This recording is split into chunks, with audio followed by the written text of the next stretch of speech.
possibly hundreds of years old mahogany. Big monsters. They weighed 470 pounds empty. I saw it on TV afterwards, and they had it. I remember sitting down in 140 that next day. I don't know, I guess it was Sunday when they were burying him, right? Yeah. And they said, here comes the big bronze casket. And I said, nah, it's mahogany. And everybody looked around at me like, what do you mean? Where's Sir Weck at? I called his office. He probably left. He was going to be meeting up with this gentleman coming up from 10. Okay, you can just look. You can look right at me when you. Okay, my name's Floyd Riebe, and I was a medical photography student at Bethesda, Maryland, at the Kennedy assassination autopsy. My name's Jerrol Custer. I was the X-ray technician staff on duty that night, and I took the X-ray, post-mortem X-rays on John F. Kennedy. My basic mission that night was to find bullet fragments. Dennis David, I was first-class hospital corpsman, chief of the day, senior enlisted man on watch the night of the assassination, Naval Medical School. My name is Paul O'Connor. I was hospital corpsman, 3rd class. I was a student in clinical laboratory and blood bank school. My duty station that night was in the morgue, where I assisted on the autopsy of the president. My name is Jim Jenkins. I also was a 3rd class hospital corpsman, and my duties were basically the same as Paul, to assist with the autopsy. I was also a labs in the medical laboratory school there. Okay, watch. Are we wrong? I can't see the deck. So no, the deck, the monitor deck. No. I just want to make sure we were rolling. Yeah, we are. Are you rolling now? Yes. I guess it was around 5 or 5:15 when Ledbetter, who was chief of the Naval Hospital, called me and told me there was a group of people up. And it turned out to be Secret Service. That we had heard on the radio shortly before that the body was going to be brought in for autopsy. And I told Boswell, I said, well, it looks like we're in for one hell of a night. Then, at a later, don't hold me on the times, seems to me it was around 6:30, give or take. I got a call, they said, he's on his way. Get some people to offload the casket. So I called Building 140, told the man on duty, I said, send me 3 men. That was the Naval Medical School barracks. And I called the Naval Dental School duty officer, said, send me 3 men. And I took the 6 of them down, and we offloaded gray shipping casket, and they took it into the morgue. And shortly, and after that, came in off of a black hearse, and I went back up front. And 25 minutes later, I was standing on the 2nd deck of the rotunda, watching the front entrance of the Naval Medical School with Mrs. Kennedy and the Secretary of Defense and several other officials came through the door. Paul, why don't we start with you next?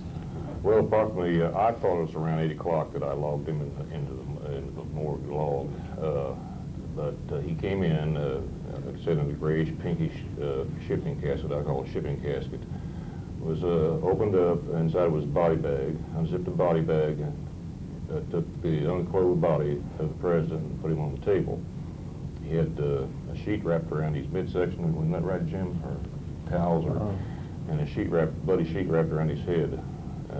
We removed that sheet and observed a massive, massive head wound that encompassed, about this much of his skull was blown away.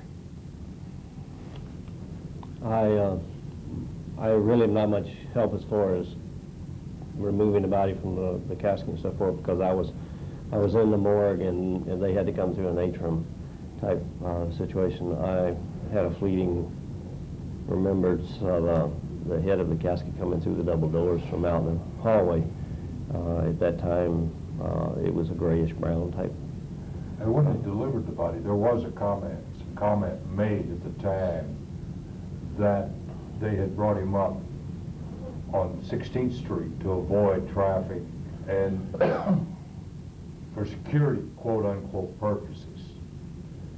And someone, standing around. I said, well, they're afraid they were going to kidnap the body or something. And he said, no, for security purposes and to avoid the crowds and all the morbid seekers. And that was while, during that period of time that we offloaded him from the hearse during that period. Now you hear stories of helicopters, you know, the sound of helicopters. Oh, yeah. Yes, I heard helicopters. How do you relate that to the overall situation at that time? Well, I assumed he came in by helicopter. I just couldn't see that they would take the body of the president, put him in the marked ambulance, clear down in Andrews Air Force Base and drive him 30 miles all the way through Washington, D.C. when everybody knew he was coming up And I there. also assumed that too, because I remember something about it. They said that he's coming in by helicopter. After I got it, when I was back up front, and just moments or a few minutes before Mrs. Kennedy came in the front door, there was a helicopter that landed on the pad out there. As you come in on the entrance to Bethesda, the helicopter was up, the pad was up there. Right north end. I suspect, or I believe that was probably when the official escort, the soldier, sailor, marine escort for the body arrived on the heli. Because by that time we'd already offloaded the casket in the back. But there was a helicopter that landed at that time. That was probably 10 minutes, 5-10 minutes before the entourage pulled up in front of Bethesda. And that was a mass chaos that night. Anyone's ever been there, that whole area in front of Bethesda was one massive sea of humanity. I remember looking out the window, and from the edge of the driveway in front of the hospital, all the way to Wisconsin Avenue, all over that. Remember the Bethesda Springs out there? Right, in the middle. That whole area. I don't remember what hole it was on the golf course, but it was literally covered with people, literally. Lake County Sheriff, Maryland Police, Washington D.C. Police lining both sides of the runway. It was See, really. one thing though, you gotta remember, I had already x-rayed Kennedy before the entourage arrived. I had taken a full set of films. And on my way back upstairs to the x-ray department to process the films, because there was no processor in the morgue, we had to go up to the tower. And we had an FBI escort. And as we were coming down to the rotunda, this is when the entourage come in, and we were stopped. First thing the FBI guy turned around and said to me, he said, just don't say nothing, I want nobody to know what you're doing. And as soon as they went past and went up into the towers, there was an elevator as soon as you come out, came down the entourage and into the rotunda. The elevator sat on the side here, on the left-hand side as you're looking towards the main entrance of the hospital. We stopped there, the entourage went in, went up to the towers. As soon as everybody was gone, we went down the further end of the hall, got on the elevator, and went up to the x-ray department, and I processed the films. You must have been static. You must have been right underneath me when I was Yeah, I static. was. And this is one little thing that didn't quite gel. The president was already there, and supposedly he was supposed to be in the entourage, or the procession that was so-called getting there. Well, if you saw the procession in your mind arrive, you know, at the very beginning of the evening at that point in time, then the casket that was part of that entourage, did any of you gentlemen time it in any other part of the building shortly after that, or what happened? Well, at that time, you got to remember what was going on. Your mind was actually on what you were doing. And it wasn't brought all together until later, until people actually realized what was going on. I didn't know that the casket was supposed to be with Jacqueline Kennedy at that time, until later I found out what this gentleman had saw and what everything else had occurred. At 2:30, 3 o'clock in the morning, there were a bunch of us down in the cafeteria. And they said, hey, did you know there was 2 caskets? You know, there was the big bronze casket. And I hadn't seen TV. I didn't have time that night to see TV. It wasn't until the next day, a couple days later, that I saw the newscasts. But we were kicking around. I said, hey, he came in a gray shipping casket. But they said, but the big bronze casket was still in the gray Navy ambulance out front. Well, it was a black hearse that we took him off of, or that took the gray shipping casket out of. Well, did any of you see this bronze ornamental casket later on in the evening? I never did, no. I never did. No. I saw the gray one. I saw the shipping So casket. you never saw it in the morgue proper at all? No. And a different casket was brought in at the end of the evening to place the president's body in? Right, it was a mahogany and Marcellus casket. Marcellus is the name brand of the casket. It came from the funeral home there in Bethesda. Yeah, Galler. Drop. See, you gotta remember what was going on that night. There was so many brass there. There was so much confusion. And you had Boswell and Humes both on working. You had Stover. Ebersol was there, and who Stover. else? Stover was there. Kenny was there. And there, Kennedy, yeah. I mean, everybody was there. And I'm trying to take x-rays, and when you're taking x-rays, you have to maintain a sort of safety area, because that's radiation that you're shooting. And I'm shooting like 14, 15 x-rays on the president's body, and it was like one right after another, and I made at least 3 trips back to the department. And each time I went up and came back, up and came back. What happened to the x-rays after you took them? As soon as I brought a set of x-rays back, they were placed up on a viewer, and Dr. Ebersol took care of them. But he was the one that was basically directing me what to take and what not to take. And he was being directed also. And actually what the feeling that I got was that, you know, I was helping place the cassettes and so forth and turn the body and that type of thing. And I had gotten the impression that the people, someone in the gallery, whoever it was, did not think that we knew what we were doing.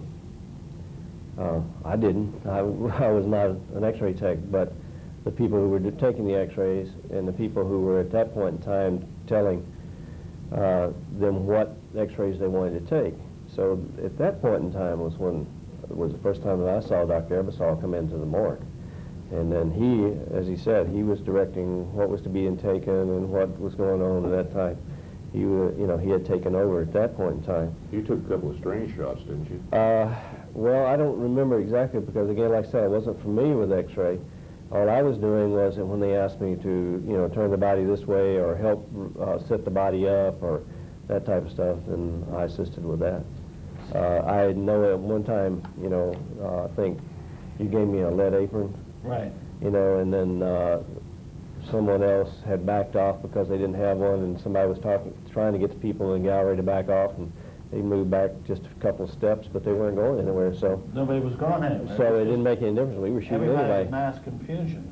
It was, I think that, my feeling had gotten to me, and I've said this before, is that the tension, and it was kind of an animosity type thing. I got the feeling when we were looking with the x-rays that we weren't finding what they wanted us to find. And we weren't finding anything. So again, like I said, that was the impression that I'd gotten from the whole thing, is that it was being, and the whole autopsy was kind of being silently, if you will, directed from a group of people at the end of the gallery.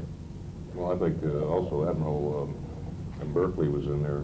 Yes, he was. He was there all the time. All the time. Berkeley used to swing a damn wide stick when he was sitting Well, there. he was President the most agitated person I've ever seen in there that Yeah. night. Yeah, he was, but there were, he wasn't the only one. There were a couple of people, and of course, all I knew were that, they were admirals, and I saw some colonels and some generals, and... There was an Air Force general. Right, and then there was an Army general. And both of them were surgeons. They were both the Surgeon General of their respective services.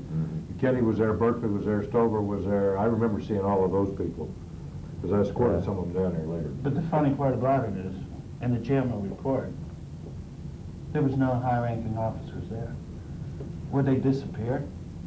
Well, that was my next question is, we're given the feeling that the autopsy was pretty much run by Dr. Humes and Dr. Boswell. No. No, absolutely not. No, it wasn't, and if they say, I don't know what ranks higher than a general or an admiral in the Navy. If that's not a high-ranking officer in the Navy, I don't know what else is. And I know for a fact that Dr. Galloway was there. He was there, and the Surgeon General was there, and Berkeley was there. And then there were other, like I said, there were some, there was a, I guess he must have been Air Force then, but at least he was a brigadier general. In the subsequent time after that, when sometime later I moved up as worked in Captain Stover's office, more or less as his personal secretary for he and Commander Parker, who was the XM. And I was there when Boswell retired. And now I may be the only one with that impression, but my impression that Boswell resigned, a lot of it had to do that he was not able to make an honest, ethical report of the autopsy procedures, but that it was dictated the way it was going to be. Something else that that we tend to hear about is, in a military operation like this, to have people who are plainclothes people in that kind of situation. Is that unusual, or because it was the president? In this situation, I don't think it was unusual. I think that everybody was there protecting themselves. At least that was the impression I got. The FBI wasn't necessarily getting along with the Secret Service, and the Secret Service wasn't necessarily getting along with, with the military escorts and, honor guards and those type of things.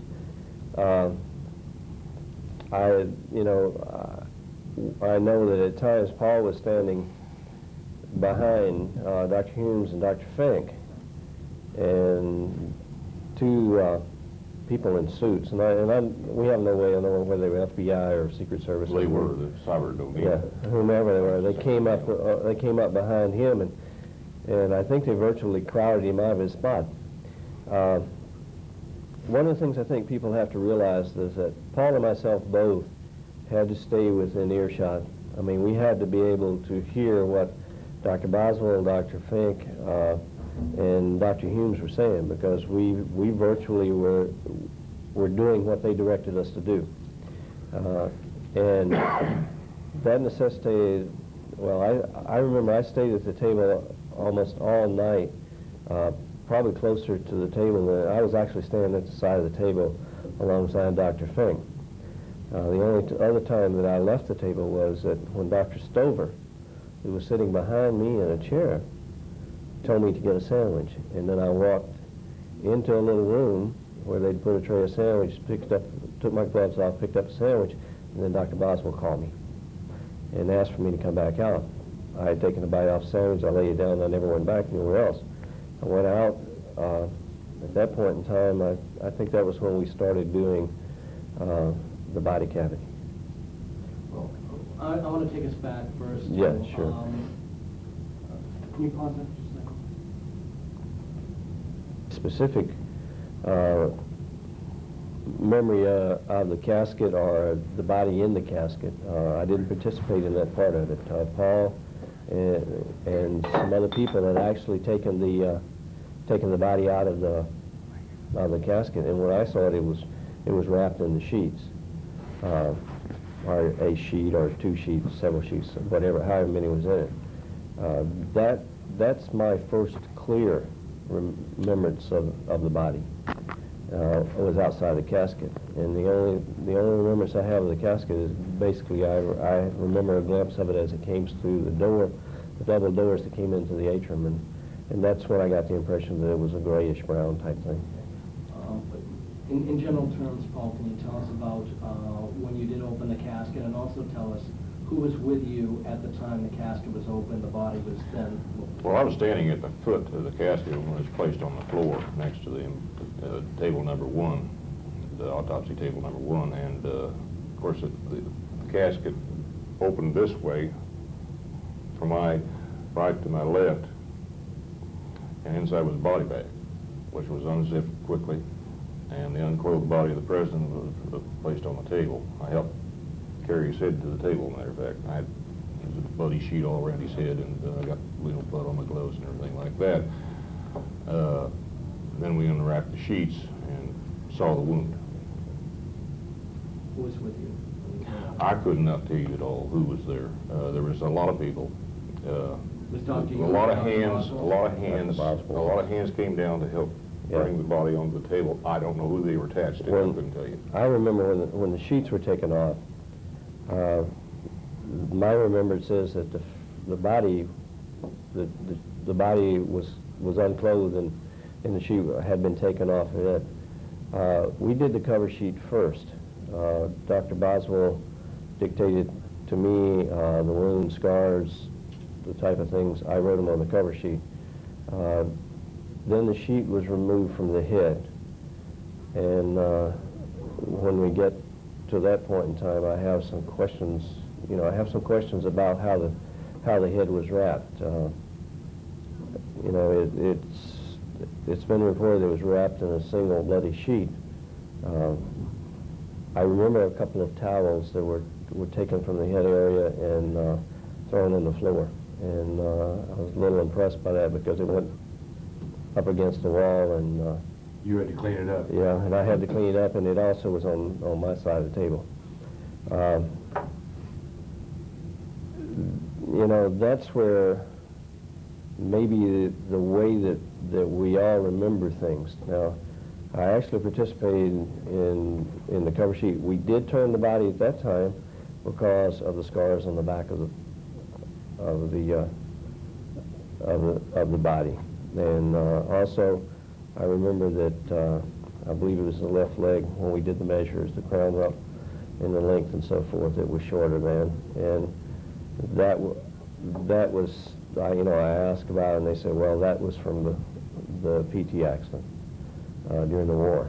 That was what he was substantial. And then later on, when they dressed him with an elevated shoe on that foot. Also, that's about that time is when we realized that he was had a bullet wound in his back too, and it was about in the cervical area. Now, one thing about that bullet wound that and today even Dr. Boswell and Dr. Humes stated he got shot twice from the rear, but that wound did not penetrate the pleural cavity. The wound went in about that far, arched downward, bruised the back of the lung, bruised the pleural, bruised the intercostal muscles, so you could see blood in the intercostal muscles, and that's where it stayed. That bullet did not traverse the body and come out the throat. And that was Period. that wound was examined later on, because at the time the wound was being examined, I had worked with Dr. Boswell, and we had the organs out of the body. One of the ways at Bethesda that we removed the organs, we removed them intact. And we actually tied off the subclavians and the carotids and the renals and so forth, anything that would create a large amount of blood into the cavity, and remove them as in total. And then they would be separated, dissected, and so forth. While Dr. Boswell was actually dissecting or examining the organs on a cutting table above the body, they were probing the wound. And I could see Dr. Humes, because it was right in front of me, I could see Dr. Humes' little finger go to the extent of the wound. And he was probing it from the outside toward the inside. And you could see the impression of that finger under the pleural as it went down. They also tried a standard flat, one-end flat probe. And Dr. Fink had said, well, we might make a interest that is not there, so they went to a sound. And I think it's basically a 20-gauge sound, and I can only remember it was about this long, but I don't think that probably only about half of that sound went into this bullet. Where do you place that one? It was right almost at the top level of the scapula, between there and the spinal area, primarily where it's depicted here. What I'd like to do is I'd like to get Floyd into this conversation. I'd Did like they do a to complete post? start with you, Did they Floyd, do a and then go complete back post of the body? around. What I'd like to do is They backtrack. denied that. Some of them said they did go from the What I'd like to do is backtrack Yeah. to when everybody first saw the body, their initial impression of the wounds that they did see, and how you would basically recollect that today, starting with Floyd. Well, when I first saw the body was when they opened up the casket, and that's when I started taking pictures. And I was doing not only pictures of the body itself and you know, the procedures going on, but I figured, well, this is going to be something for history, and they probably want all these. And I photographed everybody in the room, not as an individual, but as a group, several times. And but there are no photographs left. They're no place.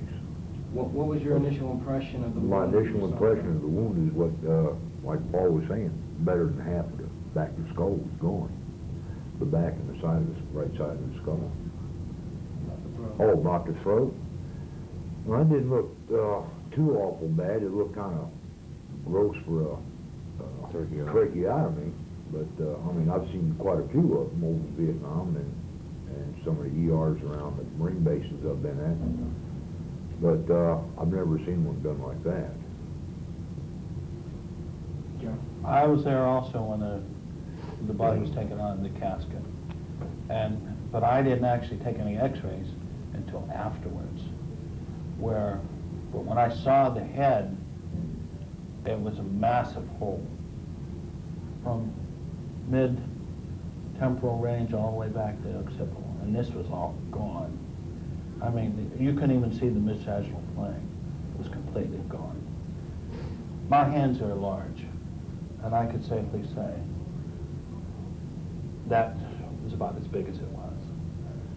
And it just struck me that anybody could live through something like that. The tracheotomy, it looked like a bullet hole to me that had been widened. Because when I had taken AP films of the cervical, it did show bullet fragments in there. And I took some laterals and it showed bullet fragments.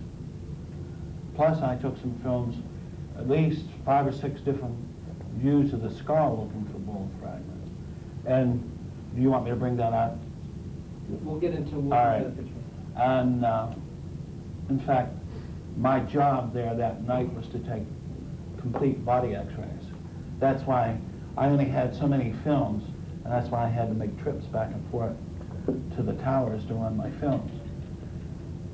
And each time I brought a set of films back, they were thrown up on the viewer. Dr. Ebersol would look at them and he'd say something to Boswell or Humes, and somebody else would say something, and somebody else would say something, and then they'd suggest another view. I'm running a beat, I mean, we're running out. Yeah, we have like 2-3 minutes left. Why don't we change it now rather than, and then we can get into where we're going to start. I'll let you, invite questions.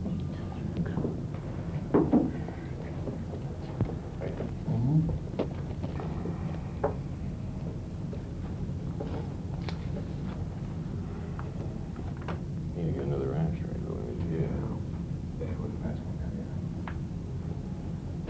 Okay, were we gonna start with Rick? I'd like a two-shot of Paul and Jim together. Individually or together, if you could just give your impressions of the head wound, now that we've heard Jerry's recollection. Well, my first impression was that it was the biggest head wound I've ever seen. It struck me, it looked like a bomb went off inside his skull, and everything was just blown away. Brain tissue, everything was just gone.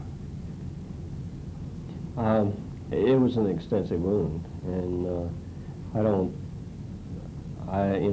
really agree with the limitations, because the majority of the damage, even though there were some fractures that were running forward into the frontal area, were primarily behind the frontal suture here. The major part of the damage was, as everyone has said, in this area. And I think that if you really want a perspective of where the damage was, just take your thumb and lay it above your ear and spread your hand out so back toward the occipital, never mind, hold on, area. And the protuberance back there would probably say your index finger would be lying on that. This is a general area that most people have seen the major damage of it. And you know, I was there, and you know, we did a lot of manipulation with the head and the cavity and removal of the brain and so forth. There was still fairly solid scalp and bone, even though the bone was, there were fissures and spidering of the bone forward, but there was certainly no bone missing in the frontal area, and certainly not in the orbital area. Orbital area. That was all intact. You know, in the area of the Pterion there it was damaged, but the major damage was further toward the posterior. Well, one last question I'd like to pose to all of you, starting with Floyd before Dr. Weck steps in here, is we can turn on just a single shot of Floyd. Based on the nature of such an enormous head wound, were any of you able to, at face value, on seeing that, before any really, extensive investigation into the wounds, determine direction of where a bullet may have struck the president? Was it pretty much decisive at that point in time? Well, when I saw the wound, I knew that it couldn't have come from the back. Why? Because if it came in from the back in that general area, the whole front part of the head would be missing instead of the back part. Yeah, I agree with him wholeheartedly. And basic physics will tell you that. Bullet enters in small and explodes Comes out big. out big.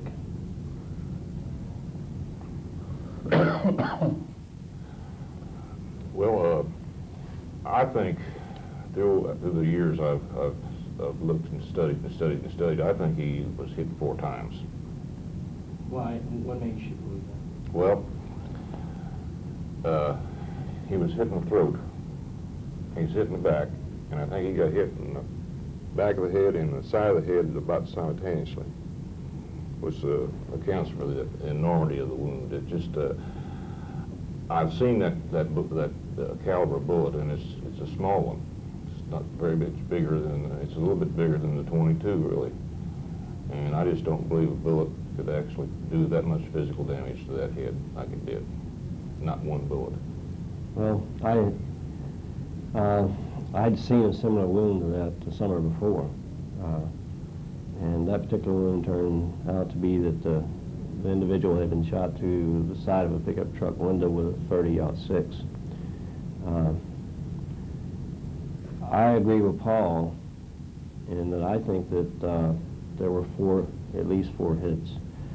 If Dr. Perry is correct, and until the assassination people questioned me, I had, at that point in time, believed that the neck wound was a very sloppily done emergency trach.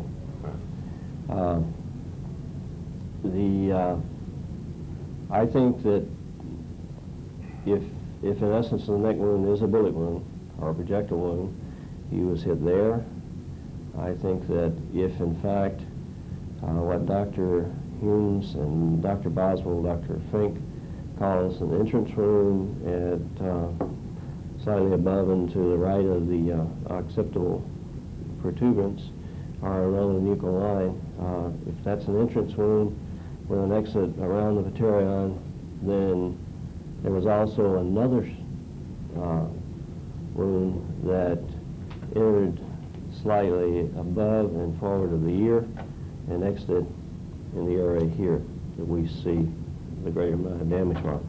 I don't know if the the bone fragments that supposedly that were placed back in the skull that exhibited some evidence of a bullet hole exit in the frontal type of area, then certainly that was one shot. The other shot. Now, during the X-ray and at the beginning of during the autopsy and at the beginning of the autopsy, there was a conversation between Dr. Fink and Dr. Humes about an area here on the side of the skull that had some graying area. There was a question as if that graying area might be lead for a bullet. I never heard anything from that again, and neither in any of the reading that was given to me here recently the last couple of years or any of the other conversations that I've ever had with anyone. I've never even heard a denial of that. Dennis? I got a question,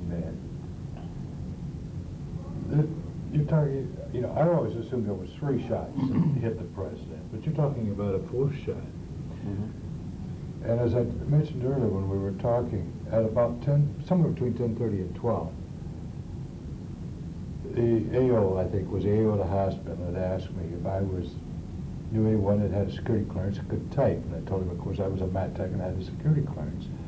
And and this officer and the Secret Service agent, and I don't remember his name, I remember identifying himself at the time as a Secret Service, went up on the 2nd floor in Commander Weiss's office, which is Med School AO office. I typed up a memorandum describing 4 pieces of lead that was taken from JFK's skull. And they were in a little pillbox, about that big around, about so long with a cap on it. And I literally took them out and poured them in my hand. Now those 4 pieces constituted too much to have been one bullet, if you will, or one slug. There wasn't enough there for 2. You have no idea where those even came from? Only, as I recall, I typed on an official Navy memorandum letter, it's official government memorandum type. As I recall, the exact terminology, I don't remember exactly, but it described the bullets that were removed from the head of JFK, from the president. This is unusual because I understand from all of you there was a real frustration in the room that night because no solid bullet fragments could be found anywhere in the body. Is that correct? Well, I never saw a bullet fragment at all. And neither did I. Period. But see, the thing was, when I took AP films of the cervical, there were bullet fragments in the neck. Now, just from this enhanced X-ray, that has to be a bullet fragment. But it That's also, not a bone. but that X-ray also shows that the frontal lobe of the skull is gone, This is what I brought up. and the frontal lobe. This whole frontal area is completely gone here. That's the right side. Here's the right side of the president's skull. Photograph. Nothing wrong. Now the fragments that your X-rays show, that you recall seeing in the X-rays, I saw them the next day. The next morning I saw them. They were brought to me with portions of the skull. Yeah, tell them about what they had you to do that next day. I was to tape fragments of the bullets to the skull and take X-rays of it. And I was told by Dr. Ebersol that it was strictly for a bust of Kennedy and not to ask any more questions. but to make this clear, the pieces of the skull that these fragments were taped to so you could take the X-ray, we don't know whether that had anything to do with Kennedy's skull or anybody's skull. I don't know that, but I know I did it. So you went through the procedure of I went through the complete creating procedure. that X-ray. See, you gotta remember something. I was an HM3, Hospital Corpsman 3rd Class, X-ray technology. And we got a 4-striper. You do what a 4-striper tells you to do. Yeah, well, I believe it. Or, God forbid. I'm going to turn you all over to Dr. Weck now. I'm sure he's got some more medical questions to ask you, and then we can get into more recollections in a general manner, you know. I don't know if you want to sit here and switch. John, let me ask a couple of background questions. First, I guess Paul and Jim. Did Humes and Boswell perform any kinds of autopsies in the years you were there, or were there junior pathologists at the hospital? All the junior guys did. Actually, Dr. Humes didn't really participate much at all. He was the head of the lab, right? Right. Dr. Boswell was more or less the teaching senior Scientist. staff Yeah, I man. would call him more or less the You know, scientist type person. but Boswell were number 1 and 2 in the lab at Yeah. the time. So they didn't do autopsies? No, they, Did anybody, by the way, how many other pathologists, did you guys have residents and Yes, staff people right, both? yes, How right. many, approximately, how many other pathologists? Oh, my You gosh. know, what do you think were at the best? 13? 12, 13? 12, 13. Yeah. A lot, Yeah. including staff guys and Right. residents. Did you guys ever do any kind of medical legal autopsy? Forget who did it, because obviously medical examiner from Maryland on one side, Washington D.C. on the other, would have done all of the medical legal cases. But I remember when I was in the Air Force, if we had a death on base, I was at Maxwell, and we had an airplane crash at the other base, Selma. So we did those. They were our people on our jurisdiction. But did you guys at Bethesda ever do medical legal autopsy, like shooting, a stabbing, a beating, whatever, or did they all go to the civilian MEs? they apparently did, because I was, Yeah. you You don't know, remember any? we didn't. Yeah. Okay. So although you can't obviously attest to your own knowledge what Humes and Boswell might have ever done in the past, but during the years you were there, not only did they not do autopsies, but they certainly did not have any medical legal autopsies to do. Was that right? No. Okay. I was a little confused at the beginning when Dr. Roberts and I walked in. Maybe I just misunderstood, but I thought that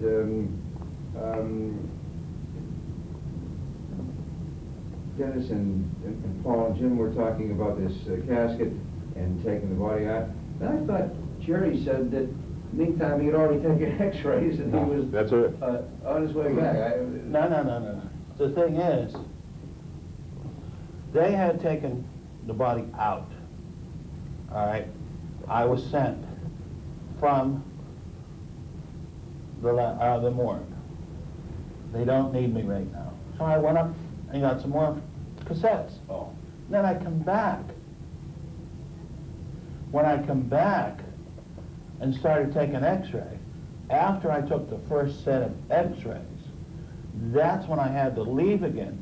See, I didn't have that many. That was a portable unit, and I could only carry so many films down there. So after I took so many films, then after the first trip back, that's when I ran into... Oh, okay. That clears it up. Do you remember, any of you, pieces of bone being brought into the autopsy room? And if so, approximately what time, if you recall, brought by whom, and if you recall, given to whom, and if you also recall how many such pieces? Because, you know, we've all read and heard about these references, some 2, 3, 4, and nobody seems to know exactly where and when. And then finally, I'll just give it to you all at one time. Then, as I understand, James and Boswell think that once they had these pieces of bone brought to them, not that they were expecting them, but they were brought in, it was only later, like maybe around midnight, 1 o'clock in the morning, that they then reconstructed enough from those pieces of bone to say, hey, here's a hole and here's beveling. Prior to that, they had not actually been able to identify the beveling phenomenon. Is that Jim would be the best person. Yeah, I don't remember any bone fragments. I remember the bone fragment. They came in, they were given to probably Humes because there were 3 people, you know, 3 other physicians at the top of at the head of the table. It was a small bag. I want to say Ziploc, but it wasn't really a Ziploc. It was one of the old specimen bags with the ties on top. It was approximately this wide and about that long. I don't think, I can't really for sure say how many bone fragments were in it. I would say 3 or 4, but there were also some metal fragments in it. It was not, at that point in time, it really wasn't, it was just given to them and it was set on the autopsy table on the right side of the head, just kind of sat on the table next to the head. Later on, the bone fragments were they were trying to place those in. I don't remember any really specific conversations concerning the bone fragments. I later read that one of the bone fragments supposedly contained the evidence of a bullet that it represented the exit wound that they were unable to find prior to that. But, I would have, with the conversations going on, and I remember a lot of the conversations, specifically the ones that were between Dr. Humes, Dr. Boswell, and the gallery. There was no elation or recognition that finally they had some evidence to show the exit wound. That seemed to be, to me, it almost seemed to be an afterthought. The other thing, I read some of what Dr. Humes had testified to, and he testified to the tabling in the two layers of the two layers or laminates of the skull and that type to that extent. I was there within earshot and having to watch what they were doing in case they needed me. I did not see that type of extensive examination of the wound areas. So much so that I was unaware of the wound, quote, the entrance wound in the back of the head. Now, remember that I had set the body up. I had helped with the x-rays, and I had also watched them do the photographs and so forth of the skull in the back of the head, the body, the sides, all, the scars and so forth in the body. So we had moved the body extensively, and I had helped them handle the body extensively, and I was not aware of any wound of that type, that low in the back of the head. I was going to ask you that next, as a matter of fact. You say that you did not see I did a not. hole to the right of the occipital protuberance and slightly above it, as was described in the original autopsy. You never saw No, such I a know. separate, discrete hole I never saw apart that. from the large defect? No. Oh, Did you ever hear them make reference to it that evening? no, I did not. Did you see any other separate wound aside from the large defect? Anything that was not, part of it, contiguous? The only thing that I remember was the conversation in the area above, slightly above the ear, where the flap of skull and skin is shown in the photographs. That's basically the only thing. I felt like that the concentrated effort was actually in the area of the large defect. Dennis, you said that there were 4 pieces of metal. Yes, sir. And your opinion that the 4 of them exceeded the amount of metal that would constitute 1 bullet, but it did not appear to be enough to constitute 2 bullets. Had any of you guys in the autopsy room then the night before or earlier that evening seen substantial pieces of metal, substantial pieces of No. what would be No. bullet fragments? No, sir. So you never saw these 4, or indeed any one of those 4? No, I did not. Not period. We didn't see any fragments, period. But I saw them the next day, though. Dr. White, they were roughly about that square, although they were more elongated. They weren't square, but they were elongated pieces. You had one large one there, too, Yeah. didn't you? Were they copper jacketed? Or were they, you remember the color? They look like gray lead, just like Yeah, off like of See, I saw the same 4 bullets the next day. You mean the same fragments? Same And fragments. you were asked to have x-rays taken, affixed to I've got pieces somebody of else bone. too. Right. I've seen those. Did they scotch tape them on, you mean, like? Or? Yeah, I scotch taped them on. And he gave you pieces of bone. Were you able to determine from what part of the head those bones would have come, or they were just some irregularly shaped? Well, the one that I was at least able to determine, it was from the top part of the head where the mid-sagittal plane goes down, and one from the temporal region.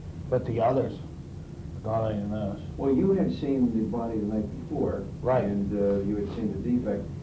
Did any of those pieces appear to have been pieces that would have been or could have been taken from the disrupted fractured calvarium of the president the night before? Some were irregular, some had a fine line across. Did they have any dried hemorrhagic appearance? Right, there There was at least one or two that had some No, of dried course, the lines. president's body was gone, right? Right, So if supposedly. they came from the president, they would have had to have been pieces that had been taken Right, from his correct. calvarium, just removed. See, this is what I couldn't understand. Why am I doing this after the fact? I understand. And I was told not to ask any questions. Yeah. Did anybody, so you've already answered this, I just want to make sure. You did not see the defect at the base of the skull, and then, inasmuch as you already said you did not see any others, then you obviously did not see any defect higher up, the so-called colic area, as my colleagues on the forensic pathology panel subsequently characterized it, where they have placed, you know, a rather circular piece of metal, 6.5 millimeter, claiming that that was a millimeter. None of you saw that either. No. No. No, definitely not. Okay. Did any of you hear that night any Admiral General, whether you knew who it was or not, and I know some were identified and some were known to you as naval people, and others would not have been known to you by name, but obviously you could identify rank immediately. Did you hear any superior officer tell the members of the autopsy pathology team not to dissect out the wounds of the back or the neck? Remember words, no, like to that effect. No. That's enough. We don't have to look any further or whatever. Anything like that. There was a conversation about the Kennedys' desires, you know, as Yeah. far as not doing certain sections of the body, but I don't think that, well, it certainly wasn't adhered to for the simple reason that we did a complete autopsy. I did remember Admiral Galloway saying that just leave that part alone. It's when he's talking about. Yeah, I remember that also. Yes, Right. he said, you know, he'd say, well, it's a family's wish, it's just to not probe it any further. Yeah. So nobody probed the neck? Nobody probed the Nobody neck at probed all, the neck. Have you ever period. seen a tracheostomy wound like that? You guys- No. No. I figured this way, if they'd made that, they could have nicked the carotid artery real easy on either side, exsanguinated the person. And did any of you ever see any wounds on the left side of the head from rear to front? No. No. And did you see any defects of the scalp coming down below the ear level onto the right forehead region? No. Did not extend Did that not. far? The only thing that I noticed about the forehead and the eye is the fact that the right eye was poked out of the orbit about that far. And there seemed to be some disruption of the bony orbit? The orbit was comminuted. It was comminuted. Comminuted, You couldn't right. tell that. So was the volar bone. See, that's what it shows in the one film that I have here, but it doesn't coincide with the right side of the film that supposedly Floyd took. So there's a discrepancy there. You can see it here. This whole orbit is completely destroyed. Here's the right side of the face. Everything's intact. But look, May have a question or two on the, with regard to the x-rays, yeah, they're very interesting. see, here's another thing too. There's 2 x-rays. Where's the other 12? Oh, I'm glad you brought that up. Thanks, Jerry. So there were 14. Absolutely. And we've never seen any of us, have we? No. Any of the other 12? Just those 2. Where'd they go to? Where did they go? Supposedly, everything was supposed to be wide open. Did you ever come to see them develop that night? You know, in fact, that they were developed. Oh, absolutely. I developed them. And they came out. They come out. Everyone came out. Yeah. Oh, by the way, is it correct, I think it's been documented, that a roll of film, regular camera, was taken from some sort of a naval foreign photographer in the autopsy room that night, grabbed by an FBI or Secret Service guy. Well, that's- I remember interesting, seeing, yeah. I don't. I remember seeing that. There was a tussle. I didn't actually see it. There was commotion. I think Jim did see it. I was standing on the side of the autopsy, and down toward the end of the gallery, there was a camera taken away from an individual by a man in a suit. I thought that he was more or less one of the honor guards as opposed to a Navy corpsman. I mean, he wasn't in uniform, but I remember it was one of the dress, you know, the brightly colored Someone type. else, Took the camera away from him and exposed the film. I see. That was, you know, that was a commotion, but it wasn't really. I mean, with all of everything else going on, I just.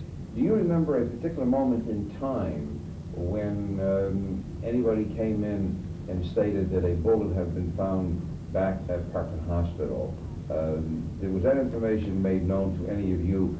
I mean, a statement that was made, or that you would have overheard that night?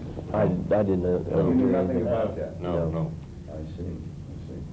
Were you, so then you couldn't know if some FBI person went over to Humes or Boswell or Fink and told them something privately, quietly, to that effect, or you wouldn't have any way of knowing that then, would you?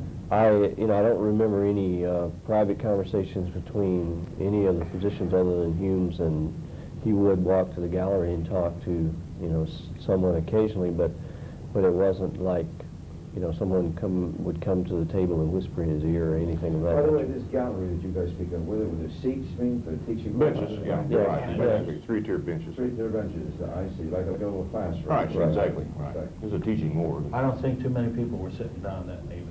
They were all... They were all standing up. Oh, yeah, it was a madhouse in there. But I do remember there were two, and I found out they were FBI agents, Seibert and O'Neill, were behind my right, Yeah, I remember that. mumbling to each other. And I remember turning around, and they looked at me like they were going to kill me if I didn't turn back around, so I turned back. Isn't it that FBI report, one of those two guys that refers to a bullet dropping to the table during the autopsy? See, I remember that. And I'm the only one that remembers that. What's that? When we picked the president's body up to x-ray his thoracic region, a portion of a bullet fell to the table. And I remember somebody coming over with a pair of forceps, picking it up and said, "Look what we found." They took it over and they dropped it in a specimen glass that had whatever in it. And I'm the only one of the bunch that remembers it. Do you remember that? Then? How big was it approximately? It was big enough that it excited everybody. Centimeters-wise, I couldn't venture a guess. And you think it came during the manipulation of the thorax? I definitely did. Because it was just enough to pick him up and drop. Once we picked him up, it dropped out. We just have to stop because we're running out of tape. So we'll just change. See, I didn't remember that. Hold that thought. And I was out of the room, I was in the cooler room, getting... Answer this to me. This is a contact print. Yeah. Was I standing on my head when I took these? Uh-huh. Huh? Yeah. Was I standing upside down when I took them? No. You're running? Yeah, it's running. Okay, Floyd, I got a question I'll pose to you from Mark. Go ahead, Mark.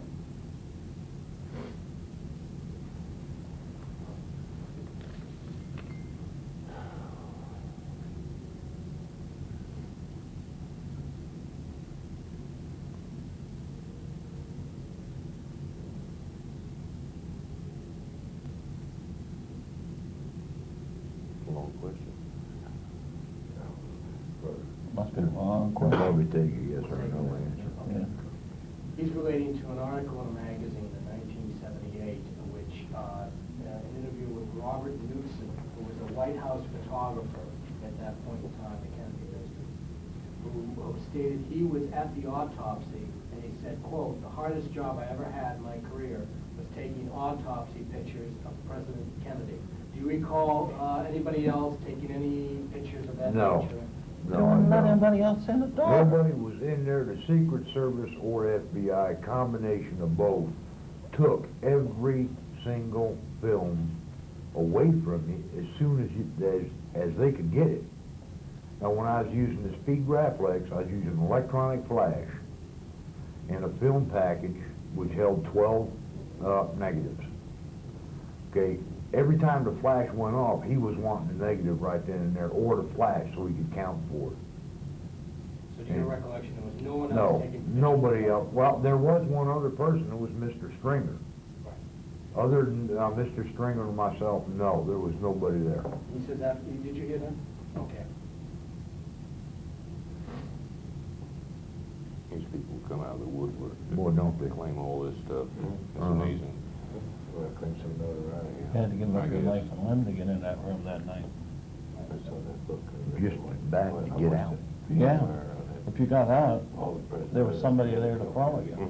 Saw Jack Ruby show that night. Pardon me? At Bethesda? At Bethesda? Forget it.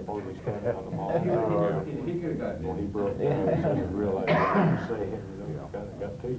I know. Well, I don't know, Yeah, I don't know, there were no Dallas police there, you probably couldn't have. Where do you want him in? All right, his question is, in his research of checking information from the Clark panel and just material that are in the archives, he's been able to assess that there are 2 missing color autopsy pictures and that there are 5 extra black and white autopsy pictures, and there should be. He said, for any of you, do you care to comment on that? Do you have any awareness of how many pictures actually were taken, why there might be a discrepancy? I don't even know, I don't remember exactly how many were taken. I can give you a rough guess. Who took the color and who took the black and I white? took some color, and Mr. Stringer took mostly color. He shot about 12 cassettes, it would be 24 prints. And I shot maybe 4, maybe 5 cassettes, was anywhere from 8 to 10. Color. Color, What yeah. about Black black and white? and white were on a film pack, and there was 4 film packs and 3 rolls of 35 millimeter. 36, roughly 36 exposure. But we loaded our own, so there was 9 chances out of 10 more than 36 exposures in there. Is it safe to say you took the majority of the black and white shots? Yes. Well, there are a lot of them in the same picture. They can't really answer the question per se. I know that I've come up with 8. That's about it. I guess more definitively, what is your estimate personally on the total number of color and the total number of black and white that you think between you and John Stringer were taken in?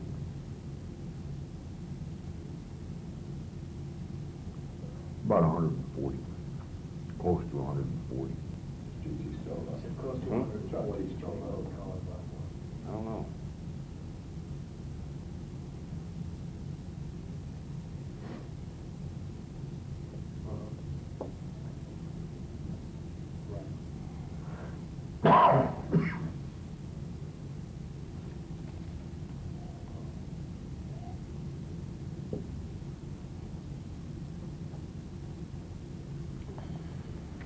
It's kind of warm in here.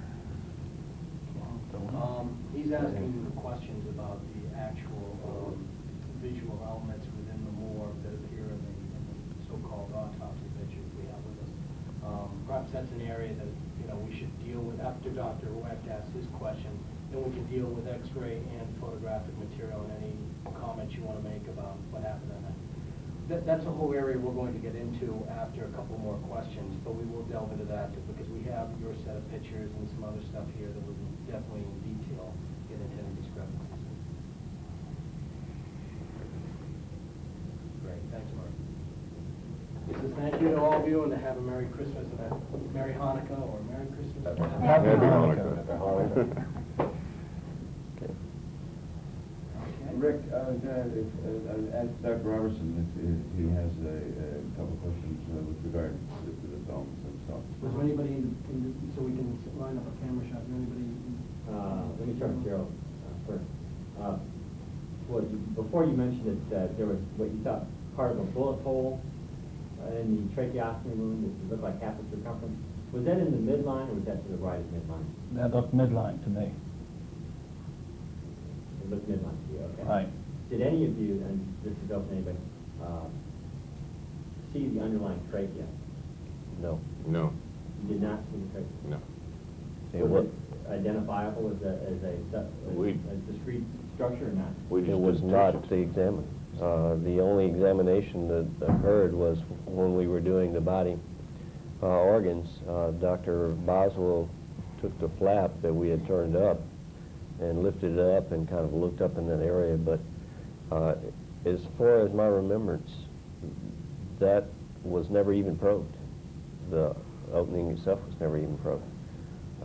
When, as I said before, when it was entered on the cover sheet, it was entered as a tracheotomy, and Dr. Boswell is the one who identified it as a trach.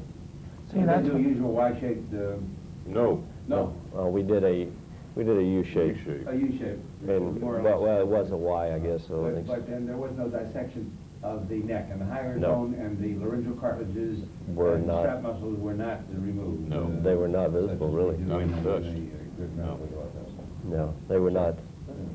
Jim, if I understand right, you were taking down the notations for the Boswell diagram of the head, is that correct? No, he did the diagram of the head himself. Yeah, he did. You're talking about the freehand drawings? Yeah. Yeah, he did that himself. We had a pre-printed cover sheet. Well, most autopsies have it, and what I did was that I was writing in and helping him do the measurements that we would normally have done on a normal autopsy. Paul and I would have done them if we had duty together or something of that nature. So you were the one, did you write down the 6 by 4 by 3 in the back of the head? No, that was done by Dr. Boswell. That was Dr. Boswell. He did. Yeah, only You his saw freehand. him do those measurements? Right.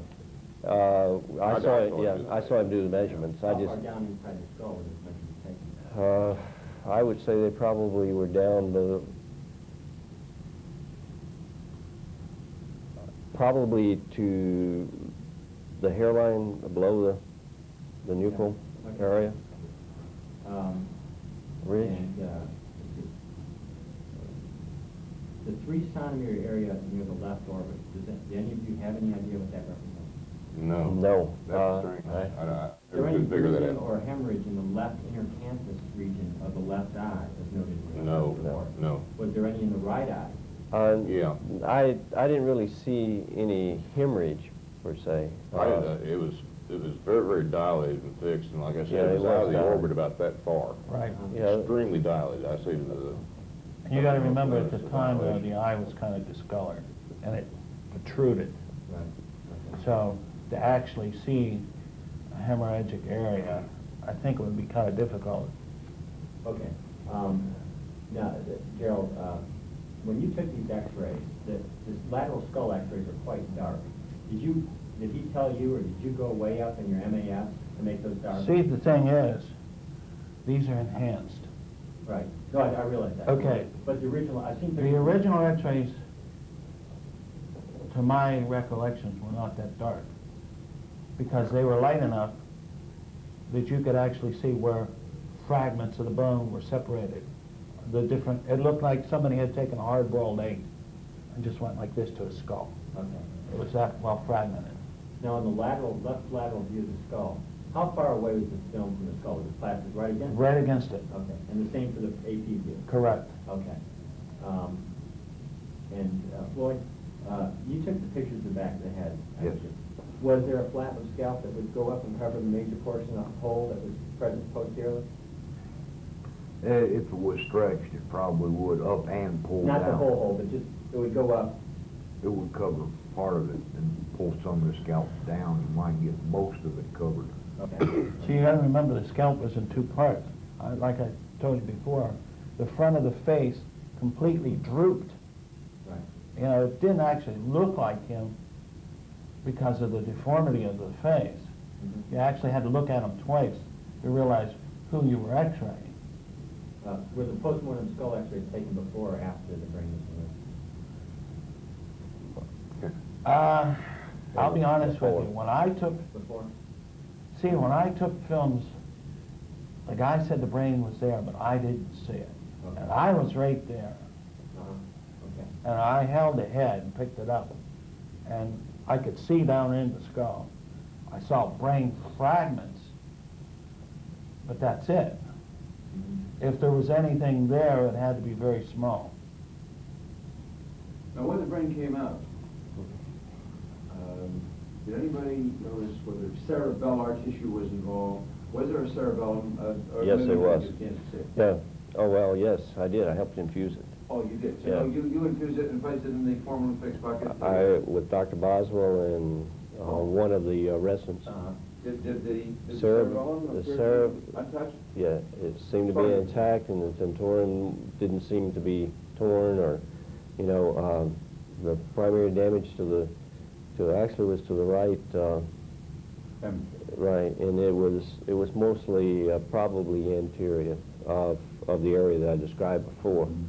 So therefore, if one of the doctors or more than one referred to cerebellum at the Parkland Hospital, you think they were wrong? No, I'm not sure. See, there was so much bone gone that they said that there was actually cerebellum tissue hanging out of the thing. There was a large amount It of... might have been exposed, in but a- not necessarily... Well, Hanging out. the hanging out may have been because some of the underlying part of the skull was... So you saw no gross injuries to the left cerebral hemisphere? None. Parietal, frontal... I did not even see the lesions that were described. Even on the right side? Well, I did on the right hand, yes. I'm not talking about on the left. On the left? Yeah. But you said, there seemed to be a fair amount of brain tissue avulsed? I would say probably about half of the hemisphere on, of course, the right side, and no more than not half, about a quarter, but no more than a third, maybe a third. Was gone? Of an amount that would encompass the whole.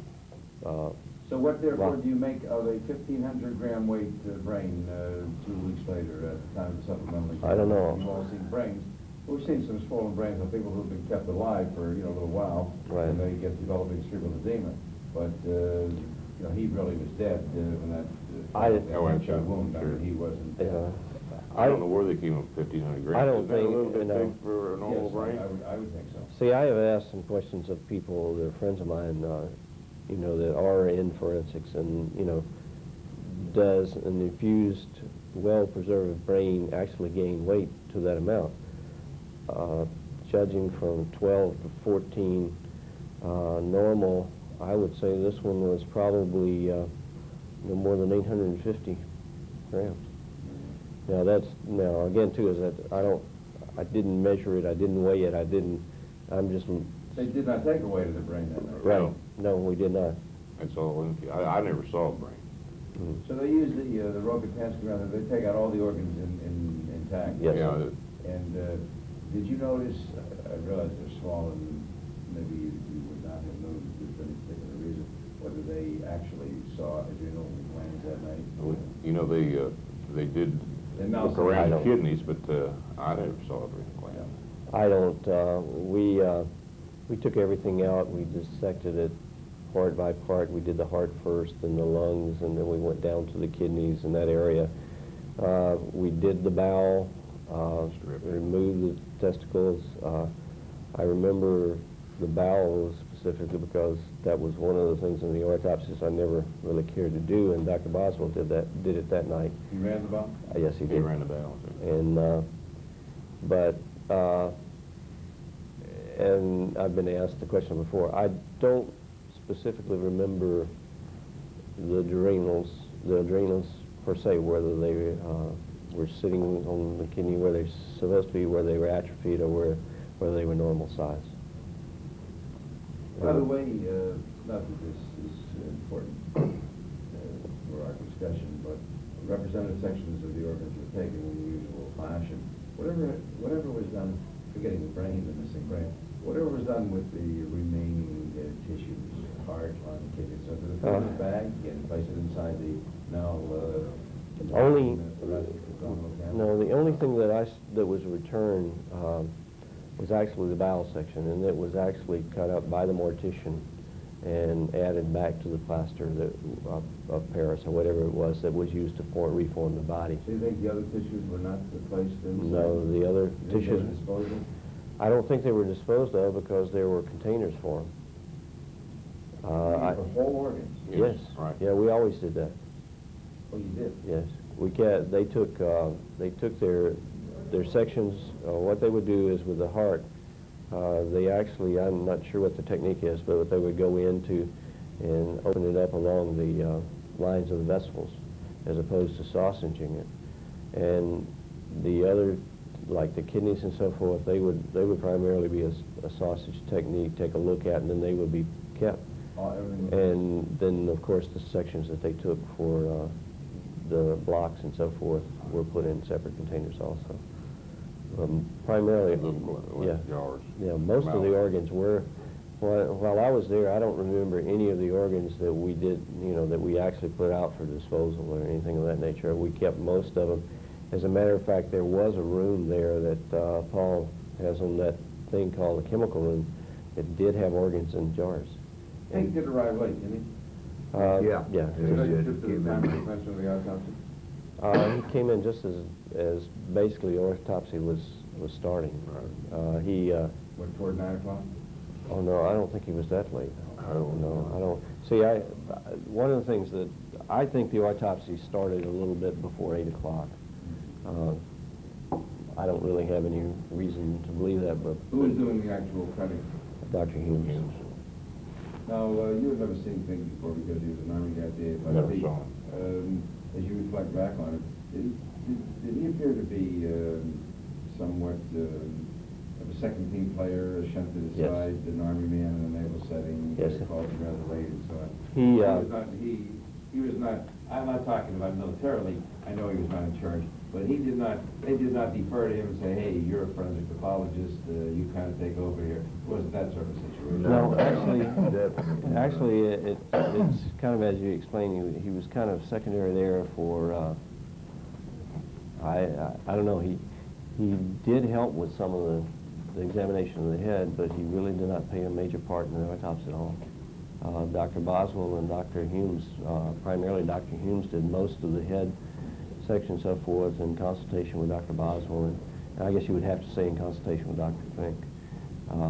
But the remainder of the autopsy was done by Dr. Boswell. How much consternation did there seem to be when they probed with fingers, instruments, you guys took x-rays, Jerry, and then the autopsy was done, organs were removed, and they could not find a bullet to match up with that hole in the back. There seemed to be some degree of bewilderment and concern. Oh, there was frustration. Yeah. Yeah, a lot of Oh, frustration. Boy, I mean, the atmosphere was just Unbelievably relative. tense. Yeah, I can just imagine. because I've seen presidential candidates come to town with Secret Service, and you think that a war is on. Well, I'll tell you one thing. The way some of these people were acting in there, you thought the president was going to get off the table, walk out the door. well, I think some of them probably wished he had. Randy?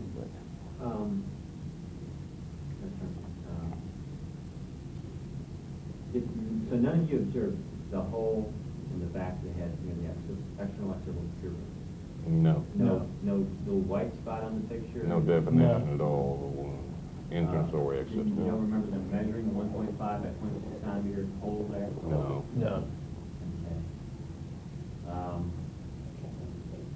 Oh, while you're thinking, I want to ask, Jerry, you know now what the panel has referred to, this piece of circular metal, 6.5 millimeters, the collar area. Mhm. And maybe you already asked this, I'm sorry if I did, but in the x-rays now, in the x-ray, you did not see that that night, or that you didn't ever saw comment on it that evening looking at the x-ray? No, he didn't.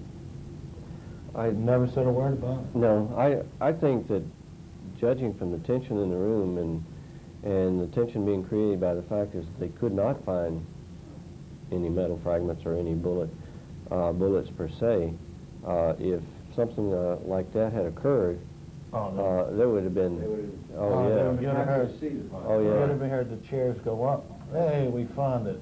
Yeah, or you would, especially from Dr. Humes and Dr. Boswell and Dr. Fink, where the pressure was. When they reflected the scalp back and the back of the head, Mm-hmm. their autopsy reports state there's several radiating fractures from the vertex and some radiating out down from below. Would you describe that as the correct description? Yes, actually, it seemed like that there were some of the wounds were, or some of the fractures were radiating toward the sagittal line, and in one or two particular cases there were actually bone missing there. It looks like they had gone to maybe a suture line and then just fractured out. There was a lot of loose bone in that at the time they were working with it, that once they reflected the scalp back, came away. You don't remember a small metallic fragment present in the back of the head as they reflected the scalp back? No. And they didn't find when they brought the scalp No. back? No. Did those fracture lines that you say radiated down, did they, what was their appearance? Did they all stop abruptly? Did they just radiate away or what? They kind of just, well, the larger ones where there were fragments missing, almost, they would come to an abrupt halt, and it was like, you know, like it would radiate out with this section being, and then it would be a sharp, definitive end to it. What was that end that was ending at? Basically, the sagittal line, center That's line. going upwards or is that going down? It was going in toward the center of the head. How about going back? Primarily, most of it stopped right at the occipital suture here, you know, as it goes around.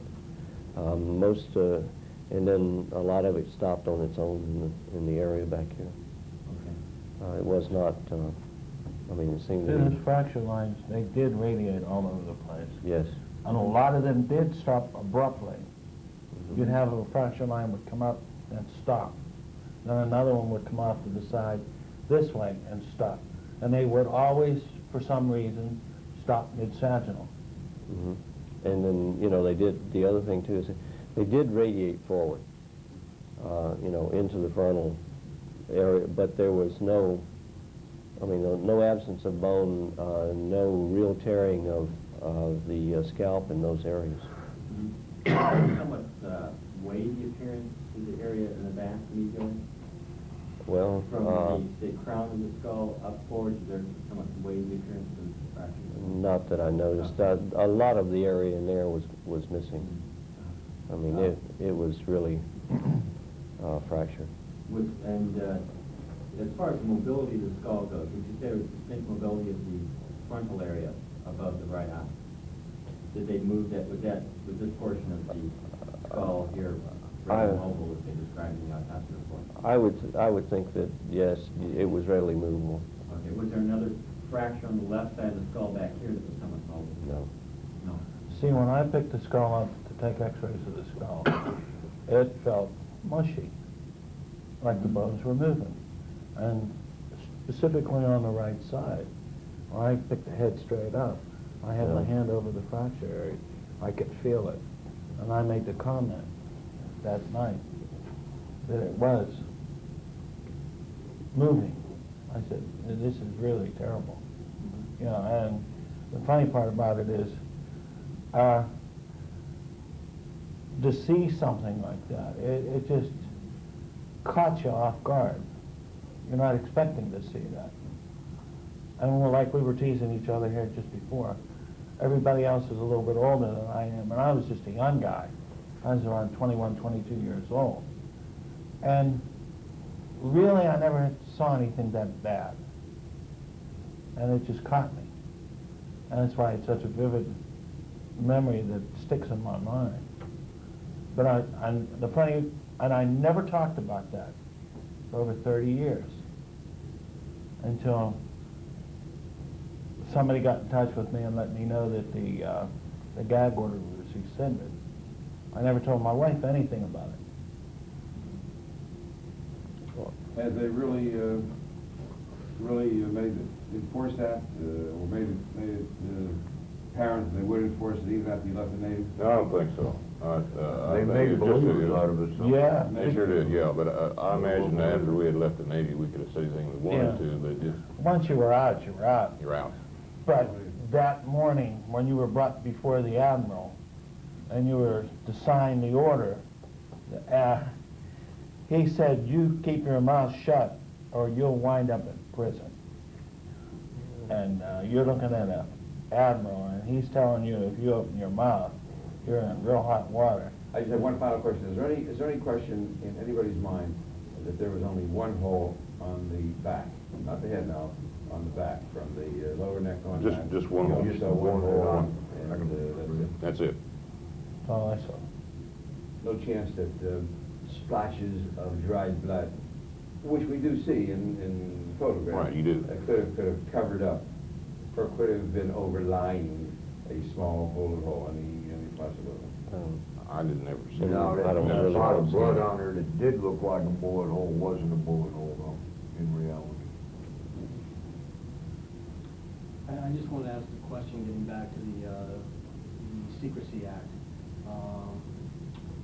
Jerrol, or anybody, where do you feel that came down from? Who established the fact that everybody at Bethesda had to sign this form? Well, I feel it came down from higher than the Admiral, Callaway. That he was told that he was to gag everybody in the autopsy room that night, that nothing was to get out. See, we didn't sign those letters till that next Wednesday. Yeah, but we had... See, that's funny, you signed yours next Wednesday. I signed mine the next morning. Well, we were called in about 9 o'clock as we were leaving in Dr. Stover's office. Stover's office, right. And we were told not to do that, but as Paul said, we were not officially given the letters until Tuesday and Wednesday. Tuesday, Wednesday, right. Galloway was head of Bethesda. Yeah, he was the admiral that was in charge of it. Silver was, He was the... Chief surgery, wasn't No, he was a medical Silver school. was CO of the Naval Medical CO of the Yeah. hospital the school. medical He was the school. commanding officer of the Naval Medical School. Yeah. He was Hume's boss, Boss, if you right. will, or immediate superior. Right, But under Galloway. yes. I knew Galloway. Would this be considered common practice considering the situation, or do you feel this is slightly unusual? I didn't think it was that I unusual. didn't pay any I didn't think attention so, I to thought it. this was above and beyond. Why? Well, it's nothing unusual in the military. No, I thought it was standard military Well, Well, practice. it's something sensitive to put a gag order on the people involved. That's nothing unusual. No. I didn't Well, think so. all right, maybe I overacted at the time, but like I said, I never, in all the years that I was there at Bethesda, never ran into the Admiral. I ran into him that time.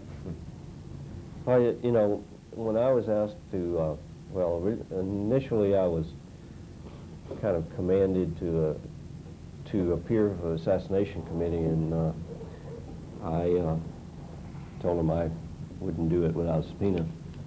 Then they came and I signed a deposition for them. At that point in time, I received 2 letters, one from the Department of the Navy, one from the Department of Defense rescinding that order. The order, gag order. You were still in?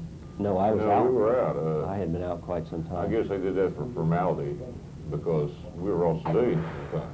Yeah. They had no jurisdiction over us at that time at all. It's just that, now, what happened to me, two gentlemen came to see me. One was Mr. Perry, one was Mr. Kelly. And I didn't know at the time, until I talked to Mr. Jenkins here, that Mr. Kelly was an FBI agent, Yes. and I thought he was a lawyer. But they came and met me down to Gainesville, Florida, while I was going to college at the time, to interview me. Now, I had not received that letter yet. See, the letter was supposed to come out before they came down to see me, and I got it about a week after. Let's stop here, we have to change the tape one more time. Let me ask you something. Oh, I'm sorry, go ahead, Brandon. You said you infused the brain. First question is, how did you find your way onto the House Subcommittee on Assassination? I was invited to be one of the 9 forensic pathologists serving on the forensic pathology panel of the House Select Committee on Assassinations. I do not know who specifically recommended me. It's my understanding that they were concerned if I were left out that there would be accusations of preconceived bias, so that they reluctantly put me into the group. They had to do that, moreover, because they already had 2 other people who had expressed opinions in behalf of the Warren Commission, Werner Spitz and James Weston. So I think that they really had no alternative but to include me.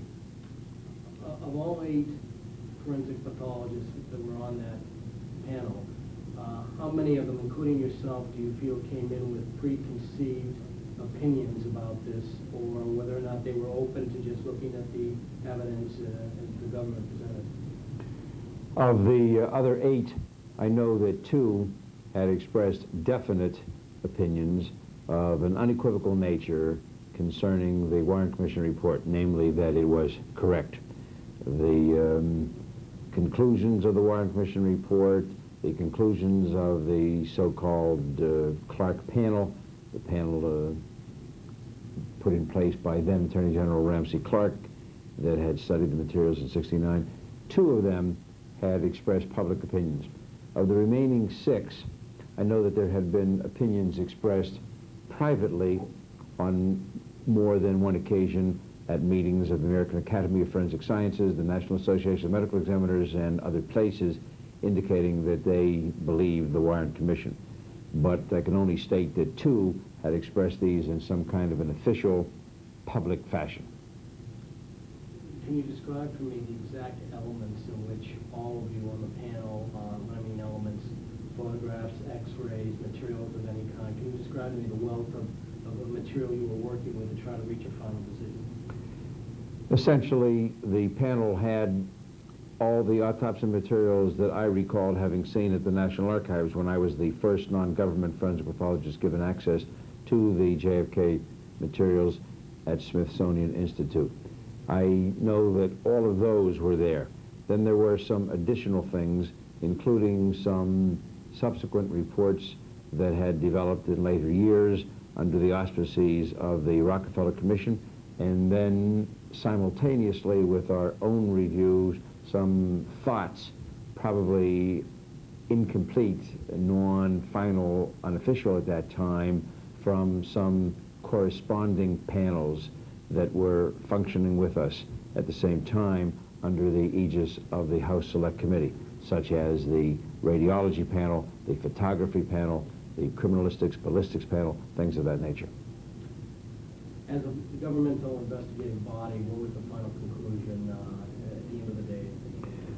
Well, the end of the day for the House Select Committee on Assassinations was that with a high degree of certainty, there were 2 people shooting. There were 4 shots. Those were the findings of the House Select Committee on Assassination. The panel, of which I was a member, my 8 colleagues, they essentially concurred with the conclusions of the Warren Commission report vis-a-vis a sole assassin. They brutally criticized the autopsy. They were unbelievably harsh on Humes, Boswell, and Fink when those 3 people came to have a discussion, to be interviewed by the forensic pathology panel prior to the conclusions being drafted and the testimony being given orally at a meeting of the House Select Committee when we wrapped things up. They raised questions about everything, where the holes were, where the pre-existing wounds had been made, what was done in the autopsy. They raised a million questions, but somehow, even though they did not get answers that explained all of these deficiencies, they nevertheless came to the conclusion that the single bullet theory was correct, that it was possible. However, the overall committee of the United States Congress, as I indicated, did conclude that the Warren Commission was wrong, that there were 2 people firing shots at the president's limousine that day. Rather amazingly, nothing ever happened thereafter. The House Committee never followed through via Congress by a formal request, to my knowledge, of the Department of Justice and the FBI or to the executive branch of government. It was as if this had been done as a kind of an academic exercise. It was as if that this was being done in some kind of a vacuum, that it had no purpose, no utilitarian, pragmatic reason. And that, of course, was absurd because it was the House of Representatives which had established this committee. They weren't forced to do it. They weren't doing something with reluctance. They did it. They undertook this massive study. They then came to a conclusion and just let it hang out there to dry with nothing being done as a follow-up. Oh, but that conclusion about a possible conspiracy and two gunmen did not come about from anything that was found in the so-called medical evidence, correct? That's correct. As I indicated, the panel, except for me, concluded that the number of shots fired, the wounds sustained by the President and Governor John Conley did, in fact, fit in with the original scenario. They moved the bullet hole of entrance on the back of the President's head up 4 inches, 100 millimeters, 10 centimeters. They did make some other revisions, but their conclusion was in line with the original autopsy team. And this was based pretty much on the autopsy material and, I mean, the photographs and the x-rays, that was the basis of that? The photographs, the x-rays, the autopsy report, some corollary information that had to do with the weapon, the ammunition, all of these things were put together, and they came to this seemingly incredible conclusion. By the way, when I asked, implored that we request and have done a repeat experiment such has been performed some years ago at Edgewood Army Arsenal to see what bullets would look like when they struck bones of human cadavers and so on, they refused to do this. And Blakey, the executive director of the entire House Select Committee's apparatus under the auspices of the United States Congress, Blakey would not do it. First he said it would be too expensive, then it would be too cumbersome, and some of my colleagues piped in and said that we could not simulate the events of November 22nd, 63 with precision, and therefore the findings might be inconclusive and misleading, all kinds of cockamamie things like that. They would not do that experiment again. And basically it's safe to say that the analysis of the x-rays and the autopsy photographs were based on the fact that of the belief on the part of the members of the panel that those materials were in fact true and honest. Oh yes, there's no question that the x-rays, photographs, and all other pieces of documentary evidence submitted to our panel that my 8 colleagues assumed without question the authenticity and originality of those materials. Do you believe them to be authentic? No, I had doubts at that time. I have greater doubts today. I don't believe that all of them are forged or revised. I believe that indeed some of them were. The more I have learned, the more I have come to this conclusion. I must say that a lot of new information has emerged in the past decade or so through other investigative type of activities and analytical approaches, but still in '79 there were questions that could be raised that should have been pondered as a matter of reasonable objectivity, not total cynicism or skepticism, but just to really understand what we had and to try to evaluate why certain things of a tangible, concrete nature did not jibe with each other, why there seemed to be these physical inconsistencies, indeed some inconsistencies that were basically anathema to known forensic pathology concepts. Who, as part of the committee at that time, made the decision not to have the doctors at Parkland Hospital look at the autopsy photos and x-rays? I don't know of my own personal knowledge, but you can be sure that it had to have been Blakey. Blakey exercised a very strong hand and controlled the activities of the entire committee. You must remember that the first executive director appointed was Richard Sprague of Philadelphia. Dick Sprague, former first assistant DA, was then and today acknowledged to be one of the foremost criminal trial attorneys in America. His record at Philadelphia probably has never been duplicated by any prosecutor in the country in terms of his proceeding in murder cases for the prosecution. After he left the DA's office, he established an equally commendable record as a defense attorney. And I can tell you, having worked with him on some cases, that he is indeed a master trial attorney. Dick Sprague came down and approached us with utter objectivity and said that he wanted to get homicide detectives and he wanted to get some real trial attorneys who knew how to proceed with the investigation of such a case. They became very alarmed when he began to ask for records, and he wanted to subpoena certain records from the CIA and the FBI files and so on. Then it was like chickens running around with their heads cut off. So they forced him out. They literally pushed him out, and they brought in Blakey.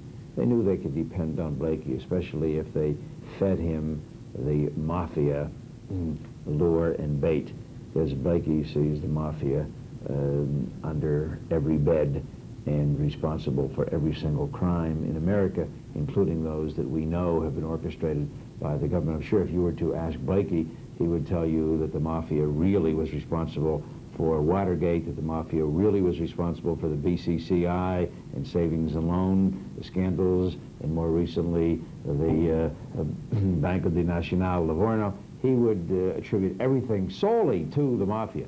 Well, as far as I'm concerned, we know that the mafia was utilized and indeed was involved in the Kennedy assassination, but to come up with the conclusion that the mafia did it from beginning to end and that no governmental agency was involved, no governmental agency gave protection and immunity and a go-ahead sign to some of the mafia leaders is, of course, an incredible degree of naivete. Blakey is an educated person. He is a lawyer and a law school professor. He is not a dummy. He knows full well that the mafia alone would never have dared to undertake this and could not have orchestrated things and protected events after the assassination. To have done this going in is one thing. To have been able to set up the secondary conspiracy that followed, as our dearly beloved now departed colleague Sylvia Meyer entitled her book Accessories After the Fact, that was the bigger conspiracy that could not have been handled and controlled by the mafia alone. No way. Do you remember when you were on the panel ever reading or hearing of the depositions given by Paul O'Connor and Jim Jenkins, the two technicians assisting the autopsy at Bethesda? Did you ever see any? No, I do not recall those at all. I came to know Paul later on when we met in conjunction with the making of the excellent TV series, well, a one program, but a 4 or 5 hour program, The Trial of Lee Harvey Oswald. But I don't remember anything from O'Connor or Jenkins or any of the other technicians at the time. The only testimony or depositions that you were made aware of was those of Colonel Fink and Dr. Hughes and Boswell. Yes, well, as a matter of fact, I was excluded from those interviews. I learned about them after they had taken place. I hit the ceiling, and I let Blakey and my colleagues know what I thought of them. I consider that to be an absolutely indefensible, unethical, uncalled for act of proceeding with those interviews and excluding me.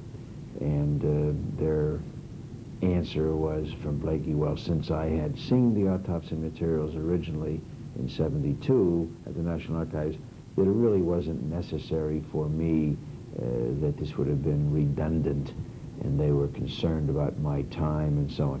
Well, it was an outright lie, and I think that it tells you something about the kind of person that Blakey is.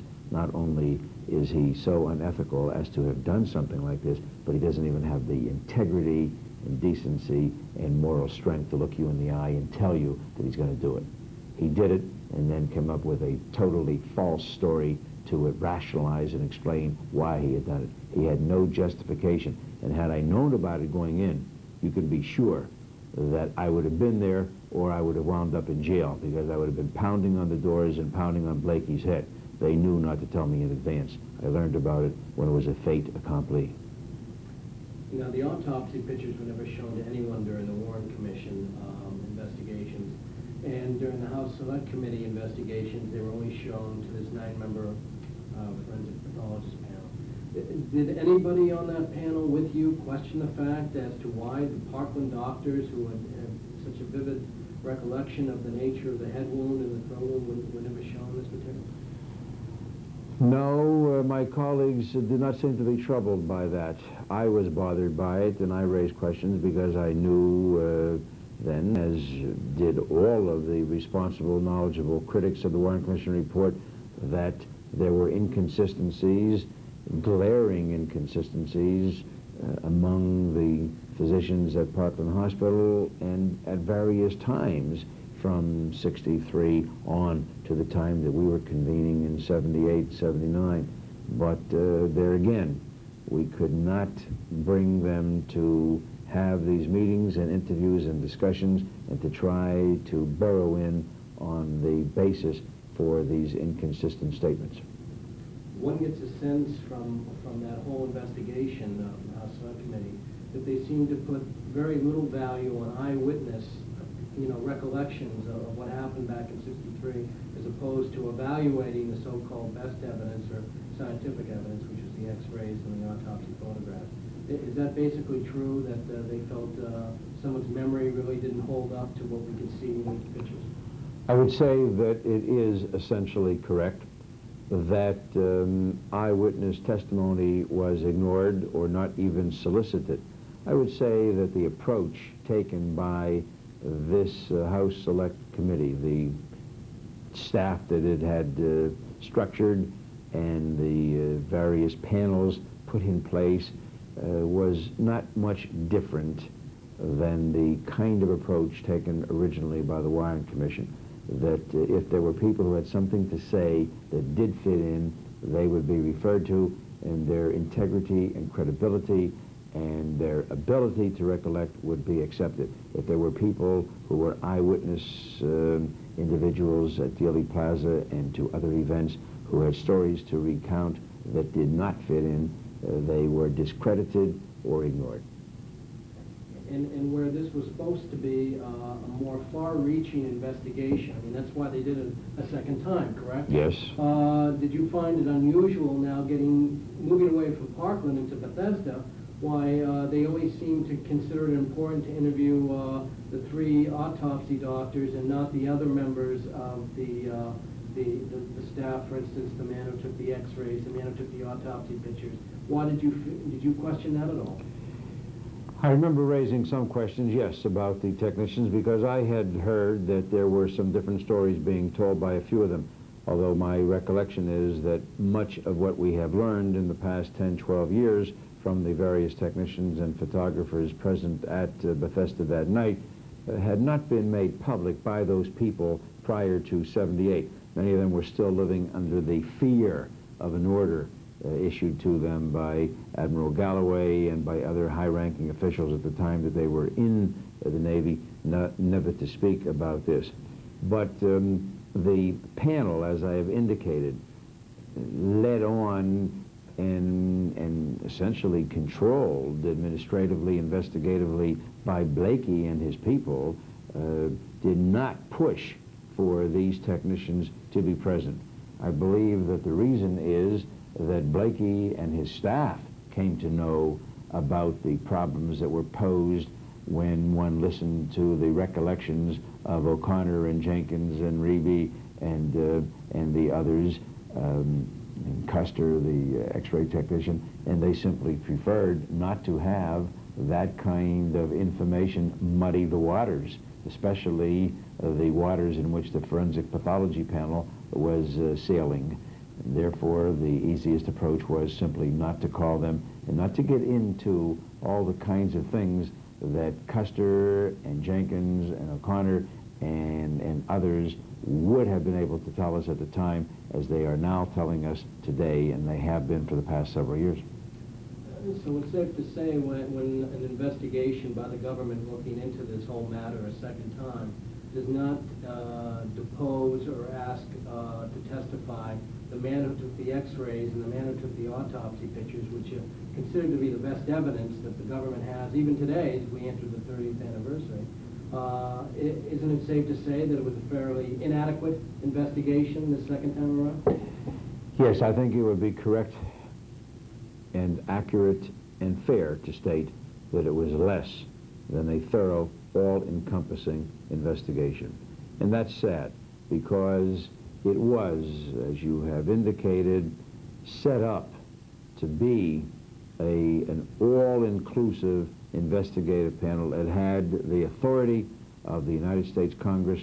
It had the ability, the opportunity to do things, and it was muffed, and I believe deliberately so. It was controlled. Blakey knew where he was going. He knew from early on where he was going to wind up. This was a golden opportunity for him to work and produce another book, dumping it on the mafia and so on. And the panels, you see, were kept separate, so that there was no opportunity to really share things in an ongoing collegial fashion and to make the most of the combined areas of expertise. As a result, one hand did not know really what the other was doing.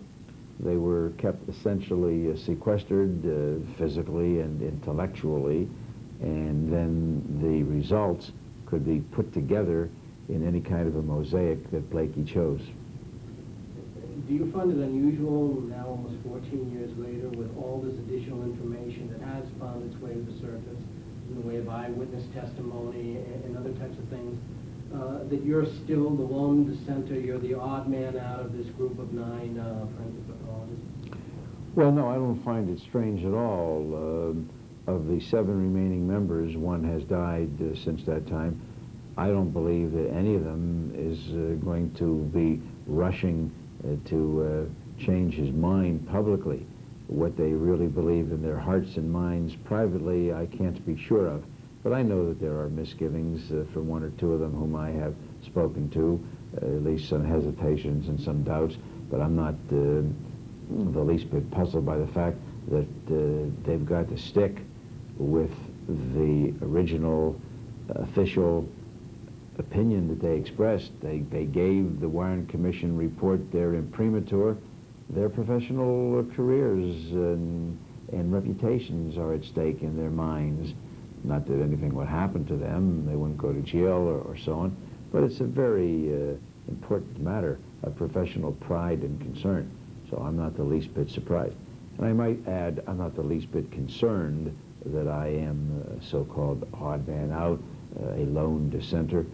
I don't care what the appellations are that are attributed to me with apparent denigration and mockery by people like Blakey and Bellin and Spector and so on.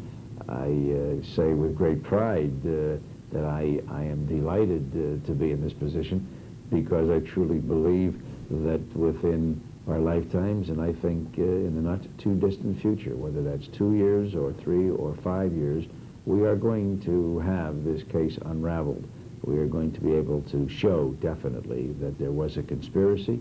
We're going to be able to show that there were at least 2 people firing from 2 different locations, so the case will break.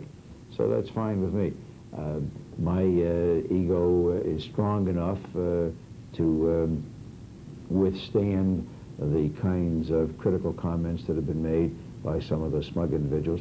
I might say, however, that I am very much bolstered by the fact that about 85% of the American public rejects the Warren Commission report.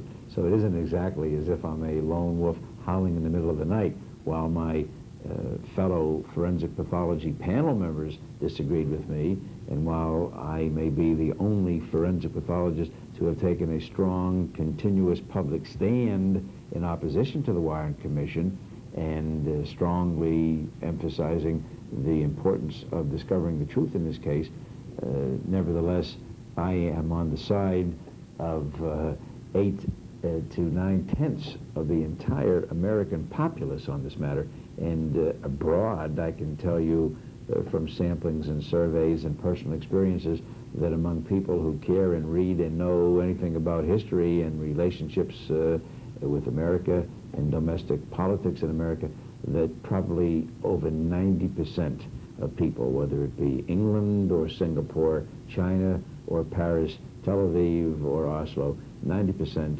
of the cognoscenti, of the intelligentsia, would just laugh openly or up their sleeve if you were to put the question to them about the validity of the Warren Commission report.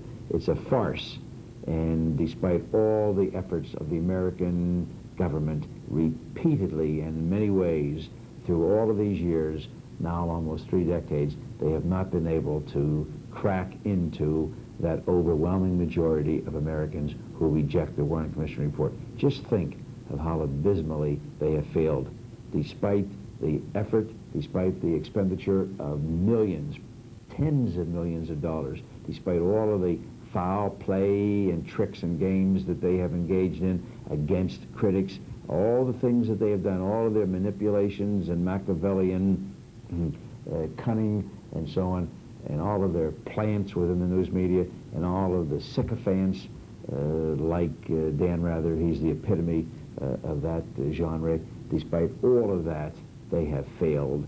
Just think, you won't get 85% of the American public to agree on whether baseball is a great sport and whether motherhood is a wonderful thing and whether apple pie tastes good. But you got 85% of the American public now, almost 30 years later, saying, we don't believe the Warren Commission report. I just have one final question to ask Dr. Weck. But we're at 28 right now. And, you know, based on your knowledge of their testimony over the years of these different panels and so forth and so on, discuss how, if any, variations have come out in their descriptions of the rooms and so forth and so on. Are we ready right now? It's running?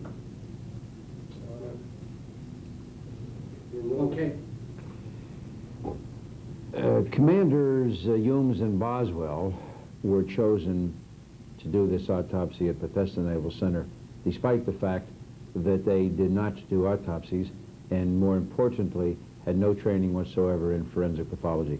It's extremely important and quite fundamental for the American public to understand this series of events, to appreciate the fact that the performance of an autopsy on the President of the United States, with determinations to be made as to the number of shots, angle, trajectory, differentiation between entrance and exit, lethality, all of these things, the government called in 2 pathologists who had no experience whatsoever in doing that kind of autopsy work. The third man, Pierre Fink, was called over from the Armed Forces Institute of Pathology. Pierre was an Army man in a naval setting. He was called in as a kind of an afterthought. He arrived late, and he was in a very awkward position. Moreover, Pierre Fink really had very little direct hands-on experience with medical legal autopsies. His work really was more of a review administrative nature, and largely directed to airplane crashes and some other things like that came under military jurisdiction. So the reason that we began with an inept autopsy was because we began with incompetent, untrained, unskilled forensic pathologists. Well, 2 with no training, and a third one with relatively little experience.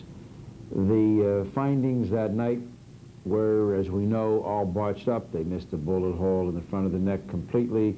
They never talked with the doctors at Parkland Hospital until the next day. And later they gave testimony which they wavered on. They bowed to the pressures of Arlen Specter and others. First they said that they did not think that there could be such a thing as a single bullet theory, that it was very unlikely, if not impossible, that one bullet could have caused all the wounds in Kennedy's back, throat, Conley's chest, wrist, and thigh. And then they gave in to pressures. Now that alone shows you that something is wrong.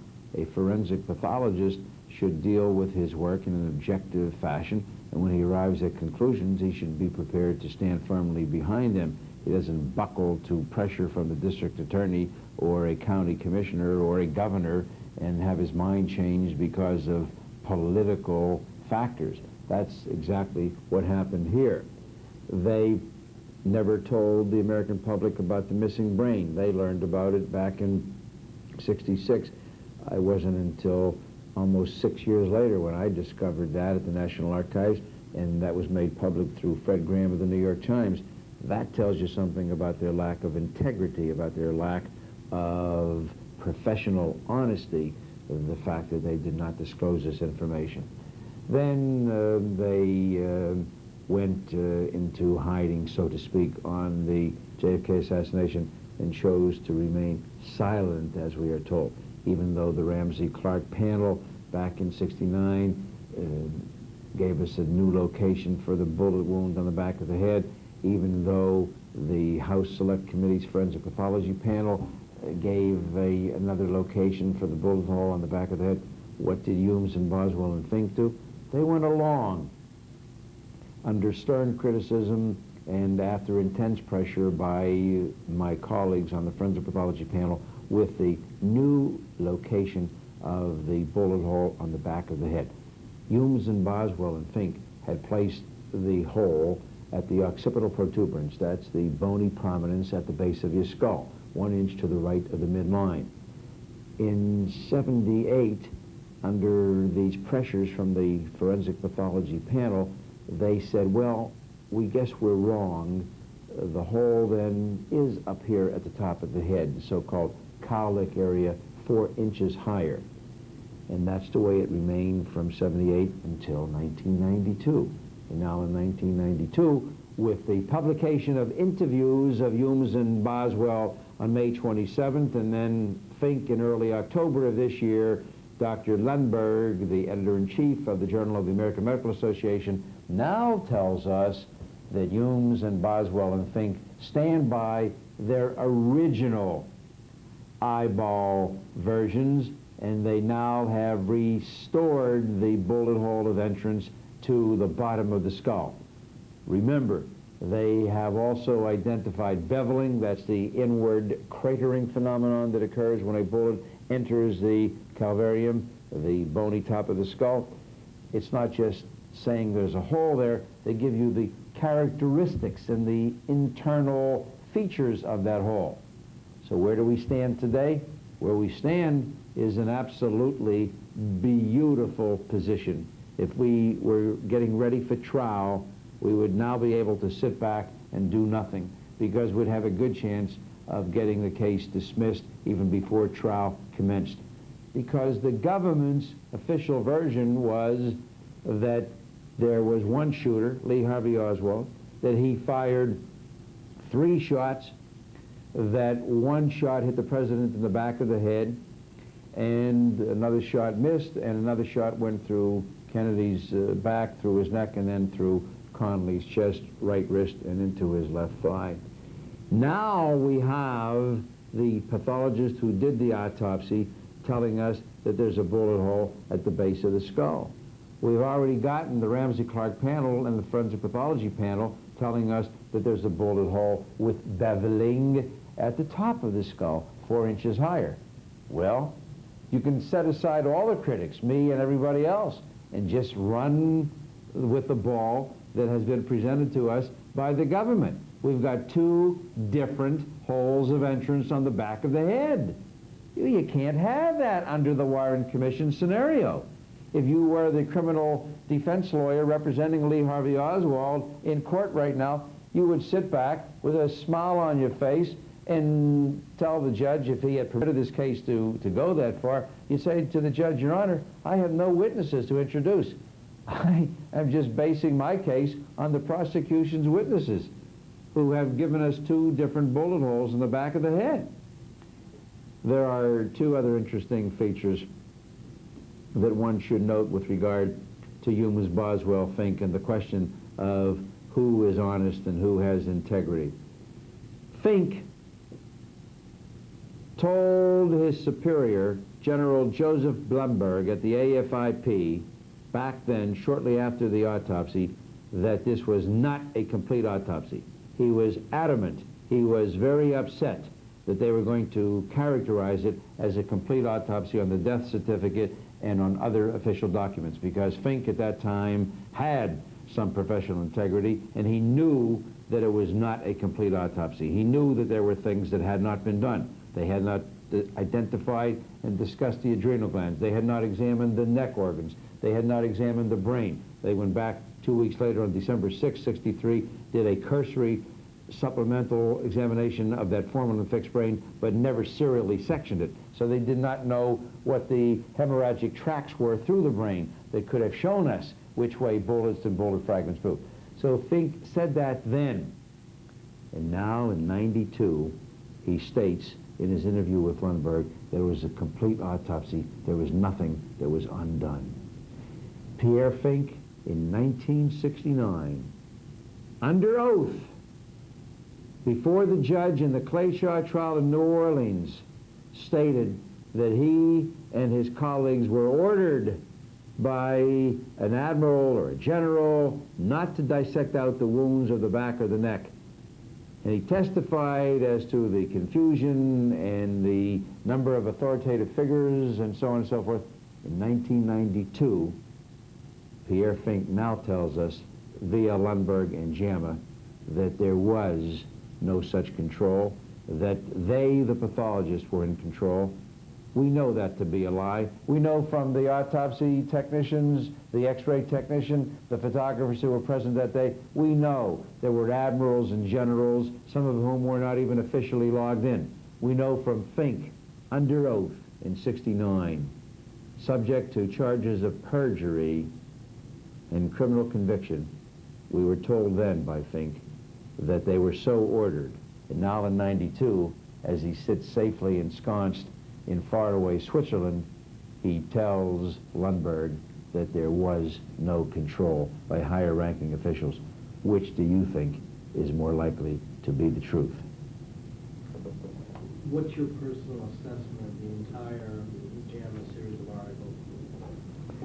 My assessment of the JAMA articles is one of pity and sympathy, as well as one of anger and frustration at Lundberg. I pity him that he chose to do this kind of rehabilitation act of his former military colleagues. You know that Lundberg was in the service for 11 or 12 years.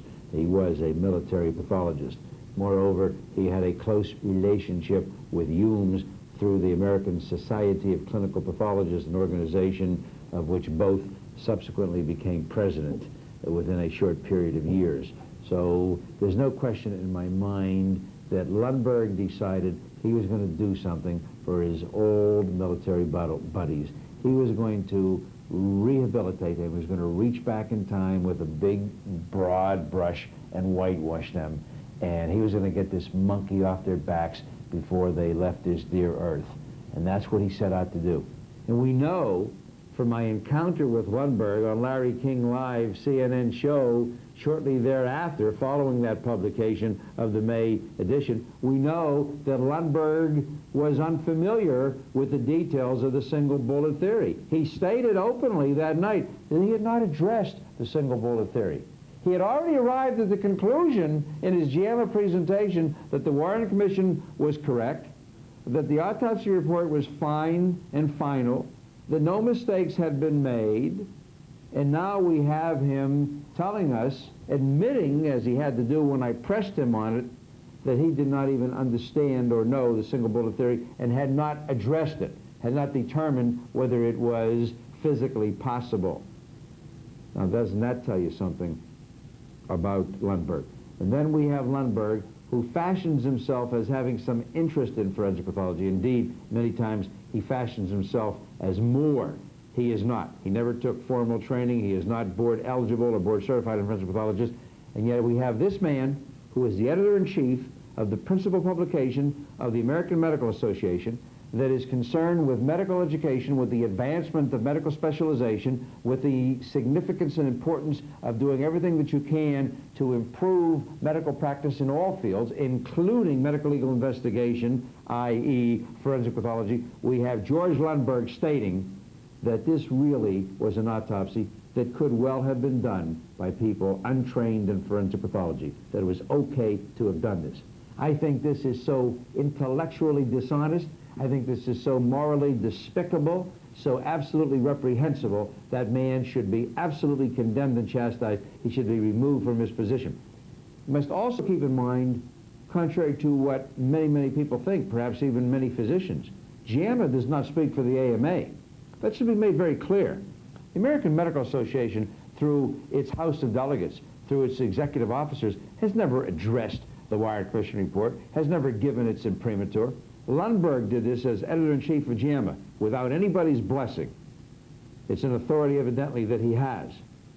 Then the games that he played thereafter with letters to the editor. I'm still sitting, as we now talk, for my letter to be published. I chose to ignore the first round in May 27 of '92, and then in the later article he referred to me by name.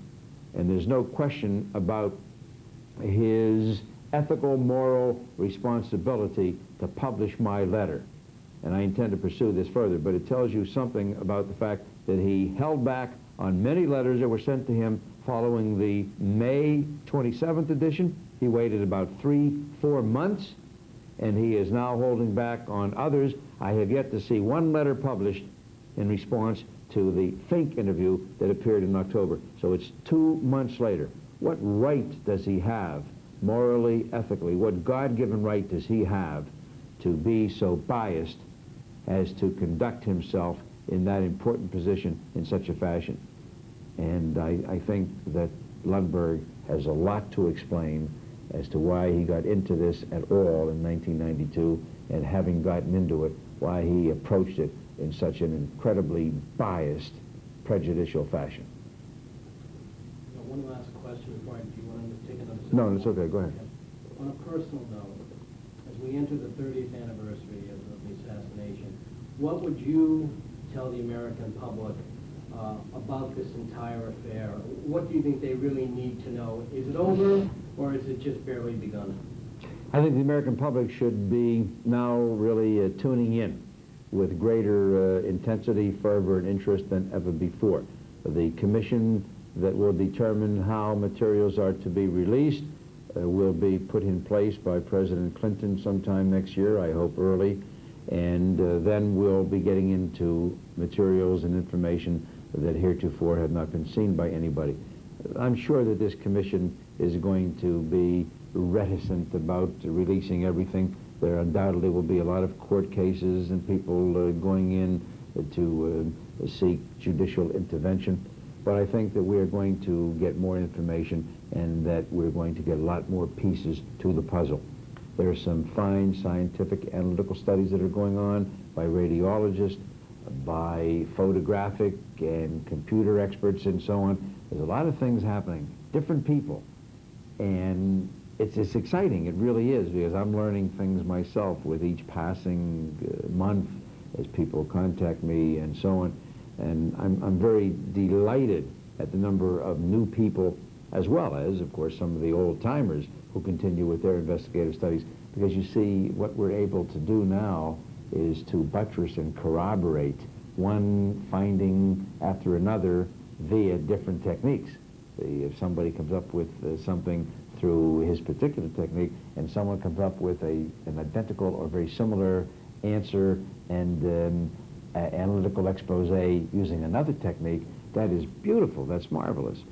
I am very optimistic, and I am also encouraged and thrilled by the fact that Americans remain so intensely interested in the JFK assassination.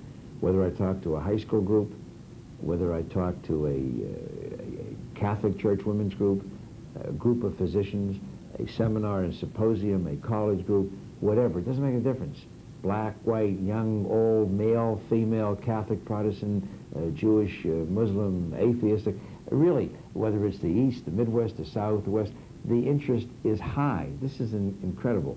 And the beauty of that is, you see, that it's going to prevent the government from just ignoring this and hoping that it will go away, something that they have very, very fervently prayed for now for 30 years. So with the release of new information, with the continuation of new analytical studies, with the continuing interest, deep-seated, far-reaching throughout America, put all of these together into the pot, and you can see it's really going to boil and bubble. I truly believe that within 2 to 5 years, we're going to see this thing unraveled. It may take a little bit longer to get all the pieces, but I believe that the door will be opened to the extent that we will come to prove, and the government will have to accept, that there was more than one person shooting at JFK on November 22nd, 1963. And then we'll show that it wasn't Oswald, and that it had to have occurred with government intervention and blessing and so on. It will all fall into place. Just a quick final thought. Your assessment of the way the media has handled this entire subject over the last 30 years? The news media, in terms of the principal players, regrettably have performed abominably. When you look at what they have done through investigative reporting and studies and so many other areas of endeavor, and you contrast that with what they have failed to do in terms of the Warren Commission report, JFK assassination, it is truly appalling. But the New York Times and Washington Post, ABC, CBS, NBC, Time, Newsweek, AP, UPI, they have been protectors. Not only have they failed, they refused to delve into this, but they have actually been protective and continuously apologetic and defensive of the government. This is very sad. The reasons are not so simple to understand. One major reason is that they all bought the farm early on. They all moved in quickly. They published, several of them, their own books, extensive publications. Many of the prominent reporters and commentators on TV and so on built their reputations in great measure on this coverage and repeated themselves many times thereafter. They're not going to stand up mea culpa-like and beat their chest and say, well, we goofed and we failed and we were wrong and so on. No, they're going to hold on to this as tenaciously as they can. I am very, very sad, very angry. It's an additional burden and obstacle for the critics, because if we had input from these powerful news media sources, it would be all the better. I'm sorry that we don't have them as allies, but the hard truth of the matter is that we don't. And there are dozens, if not hundreds of examples that I could give you of a concrete, tangible nature to show you their bias and their prejudice. But the record is clear. Nevertheless, we shall accomplish, because there are many other people in the news media field, electronic and print media, that have expressed an interest. I should say that. I don't want to condemn blanket fashion all the news media. I'm just talking about the principal heavyweights in the field. They have been not only unsympathetic, they have been formidable opponents themselves to the body of critics. They have been one of the largest blocking forces of obstructionism and of obstreperousness that we have encountered in our efforts to learn the truth. Just a quick thing that I forgot to mention to you earlier, if you have any knowledge of this. The original Warren Commission testimony by Dr. Yoon seemed to relate in medical terms, I'm not quite sure the actual phraseology, about possible surgery to the top of the head. That was also related to in the two FBI's agents' report as well, overhearing someone discussing surgery to the head when the body was received. Did your committee in the late 70s delve into this at all? The Forensic Pathology panel did not find any evidence of any surgery. I must say that there are some things that remain a puzzle today to everybody, including me. I'm not absolutely certain of some of the detailed features of the head wounds, and as we all know, in talking with the autopsy and x-ray technicians and the doctors at Parkland and the doctors at Bethesda and so on, there are many, many inconsistencies and different versions. So we have to learn a great deal more. I don't know about surgery specifically to the head. It would seem that it is possible that some revision of those wounds was undertaken, and I think it is very likely that there was some revision of the tracheostomy incision made, because nobody in medicine has ever seen a tracheostomy incision like the one performed on JFK. Thank you very much. Appreciate your patience hanging in. Okay, all right. JAMA article that we just saw? Lundberg? Okay, Dr. Lundberg is the editor. Okay, the editor. But, all right, Dennis, I'll let you kick things off. Or, you know, in response to Dr. Lundberg's thing about that the two people were there who knew the physicians, and then he goes on to describe a bunch of things which occurred. But, you know, there are 5 of us sitting here who can testify to non-medical, if you will, such as the type of casket that came in, the size of the hole. You don't have to be a physician or a pathologist to know whether the hole is this or like this or where it's located. Maybe we can't testify to certain medical terminologies, but you know, those two gentlemen may well have reported exactly what they thought they saw or what they did see. But the public can't rely on those two when 5 of us can sit here and the 5 of us saw something entirely different. So it just doesn't make sense. There's something wrong. I just want to quickly start with Floyd and work the way around. I just want to ask you all one question. Same question to everybody. Have you ever given a deposition or been asked to testify in front of either the Warren Commission or the House Select Committee? No. No. Never. We'll start doing that so we can, let's start again. Okay. We'll start that from the top. Have you ever given a deposition or asked to testify officially for either the Warren Commission or the House Select Committee? No. I was called at early in the morning by somebody who never bothered to identify himself, informed me that he wanted to discuss the Kennedy assassination with me, didn't show me any credentials. I had no idea who he was. I was not informed that the gag order was rescinded, and I politely told him in a nice way where to go. I said, if you want to come and talk to me, you come to Pittsburgh, show me some credentials, show me the gag orders rescinded, then I'll graciously talk to you. And I hung up on him. No, I've never been contacted. The first contact I had was with David Lipton, as far as someone asking me about what happened. You did? Yes, I did give a deposition to the Select Committee on Assassinations at my home to Mr. William Purdy and Mr. Kelly. And what was their position with the government? They were investigators for the Select Committee on Assassinations at that time, as I understood it. What's the timeline? Yeah, I also gave a deposition to the House Select Committee. Same 2 individuals, Mr. Purdy and Mr. Kelly. Okay.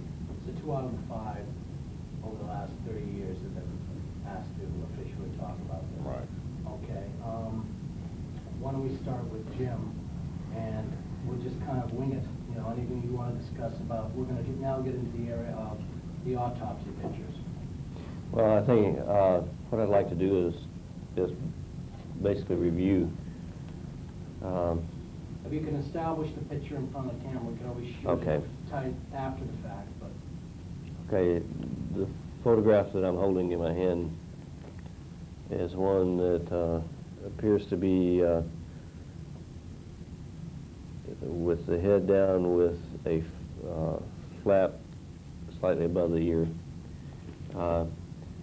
This photograph actually depicts some of the errors that I found in the other one, in the sense that it does show the hand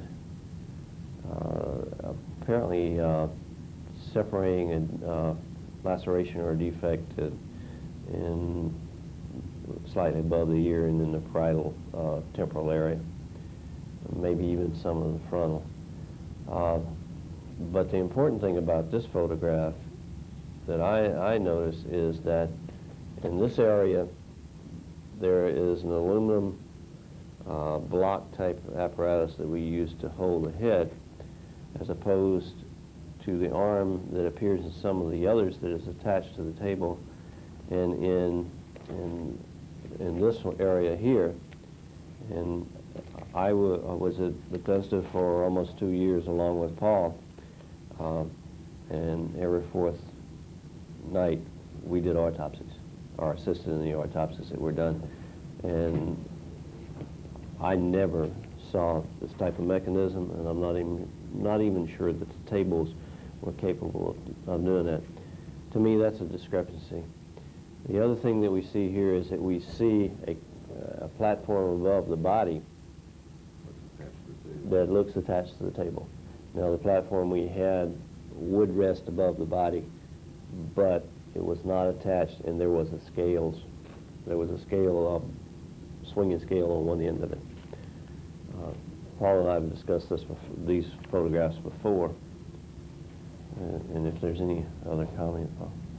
No, that looks like the autopsy table they used over in Manly on their animal colony. Could be. Now, the discrepancies I see, we'll compare this picture here Can you again. hold that thought? Since we're running out of tape, I didn't realize that. Jerrol ended up talking a little longer than... Sarah can talk your arm off. Okay, what I was going to point out here is I want you to take a look at this photograph here, and what you see is basically an intact scalp, as opposed to this photograph here, where the scalp was all torn, shredded, and hanging down.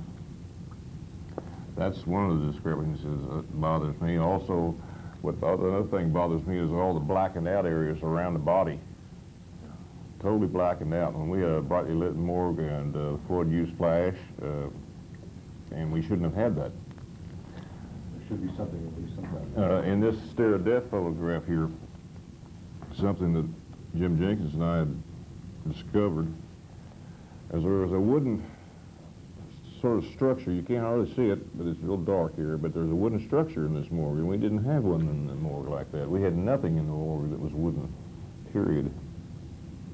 Also, the shadowing on this side of the head here, if the flash was taken at this angle, there shouldn't be shadows in this area here. Let me ask you a question, Paul, because I've heard that you describe the tracheotomy or tracheostomy, whatever, as being more teardrop in shape. When you all see the body initially when it's removed from the casket, here it seems to be more, more of a wider. Yeah. Can I get everybody's opinion on how they would describe the throat wound when they first saw the body? This wound here looks, I mean, if you look at it carefully, it looks like it's actually been painted on there. Looks like it's been painted right on the picture. What did you say, Floyd? That's what it looks like to me, because it just doesn't fit. No. It doesn't go in with the rest of the throat. No. Another thing, here's another shot of the back wound. Actually, the back wound is right in this area here. And then again, you see an intact scalp, as opposed to this picture here, where it's not intact. Yeah. Also, it's interesting to note that in this picture here, this area here is in focus. This is completely blacked out, and this is in focus, indicating that something's been painted on there or something. And it shouldn't be that way. I mean, it should all be in focus, not just the top and the bottom. See, that spot right there you're pointing out to us, can you tilt just a little bit to it? Yeah, right there. That, you say, is the actual wound in the back that you recall? Yes. Dr. Boswell probing? Was it Dr. Boswell? No, it was Dr. Keenan's. Right, and how many inches down from, is that Oh. receiving, or was it much lower down the back when you see it was photographed? I seem to remember it being about right here. I think the scapula really is this flat bone here, and it should be kind of across like that. So it's probably, with the head crunched back and so forth, and with all of this compressed down, it's probably would be a little bit lower if everything was straightened out. Is it possible to draw a line between that back wound and the throat wound? I would not think so. Paul? At the angle he was shot, in the back, he should have come out about here, Yeah, or on the other side. and not up here. Yeah. And of course, again, like I said, there was no through-and-through wound through the back and out the throat. So that was never even traced, right? There was never operation? No, you didn't, we didn't touch the throat wound in the front at all. Did anybody ask you not to? Why did you not? Isn't that a procedure? I don't remember. I don't- think that Admiral Berkeley stated that the Kennedy family would just rather not mess with the neck wound or something like that, to that effect. As a layman, can I ask you something? You're doing what is supposed to be a complete autopsy. You opened up the stomach, you removed a lot of organs, the head was a mess. I mean, basically, it was a real mess in general. Why would there be, what difference would it make at this point in time, with everything else you're doing, to do something with the throat? What's the big deal? We didn't do it.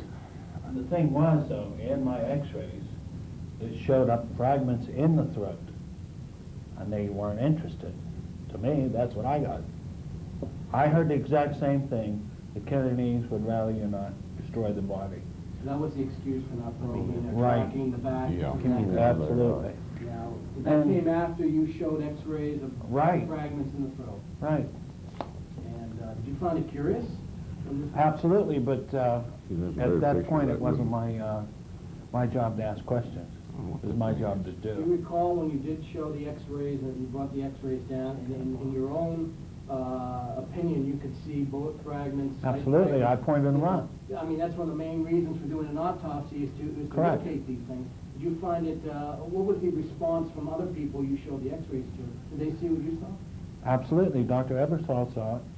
He knew that was the bullet fragments because it showed where the bones were penetrated from the bullet. It had gone through the cervical spine. There was actual bone damage there, and it showed it.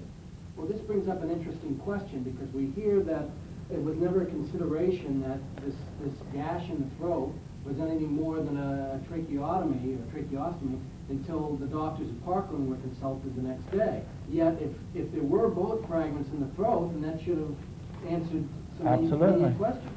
All I am was, I'm just an X-ray technologist, and I could see it was a bullet hole. It wasn't that wide unless during the time something else happened. But when I saw the body, that hole wasn't that big. It was as if it was like about that big, and then there was the hole, and like somebody had gone across both sides and opened it enough to put a tube in. So it was not as extreme as we see No, in these photos. absolutely not. Why don't we turn to Floyd and have him make comment, because he was actually the photographer while the autopsy. Here's a good one for you, Did Floyd. Make some comment? Well, And if you could show whatever you're pointing out to the camera. What do we see here? we're seeing the hole or the damage to the right occipital region of the skull. Now, those are fingers we're seeing on the very right side and a Down here? ruler. Yeah. I think they had to send out to get a wooden ruler. But then too, at the same time, we had some of those little plastic rulers in millimeters with Bethesda Naval Hospital on them. But we weren't allowed to use anything like that. They were not, evidently they didn't want these photos to be associated with Bethesda. The nature of what we see here in this photograph, what time frame would you put on that photograph in relation to the way the body was seen? Is that the way it looked when you first? Not when I first saw it, no, because I didn't see the back of it. All I saw was the front of him. But when I finally got around to the back of him, this is what I saw probably about 15 minutes later. Yeah. So, in essence, we're seeing a huge opening in the head almost to go at the end of the autopsy procedure when Yeah. in essence, with the beginning and it's Right. So let's get a two-shot. See, if you compare them with the x-rays, it coincides with just about what you see here. Can you flip that picture just like that? That's good. So it's obviously a big discrepancy here. Yeah, definitely. Do you want to make comment on any of these other photographs? As far as what you took and what these Well, represented? Did these show any semblance of being what you think? This one shows like it, but they got the wrong kind of rack in there. I don't remember any aluminum rods under his head. I mean, this one is, I don't know. Like Paul said a few minutes ago, you got focus, out of focus, and back in focus again. Can you point that a little bit more? Okay. Well, just All give this you a area little- is in focus. This area down in here is out of focus. I mean, it's blurry.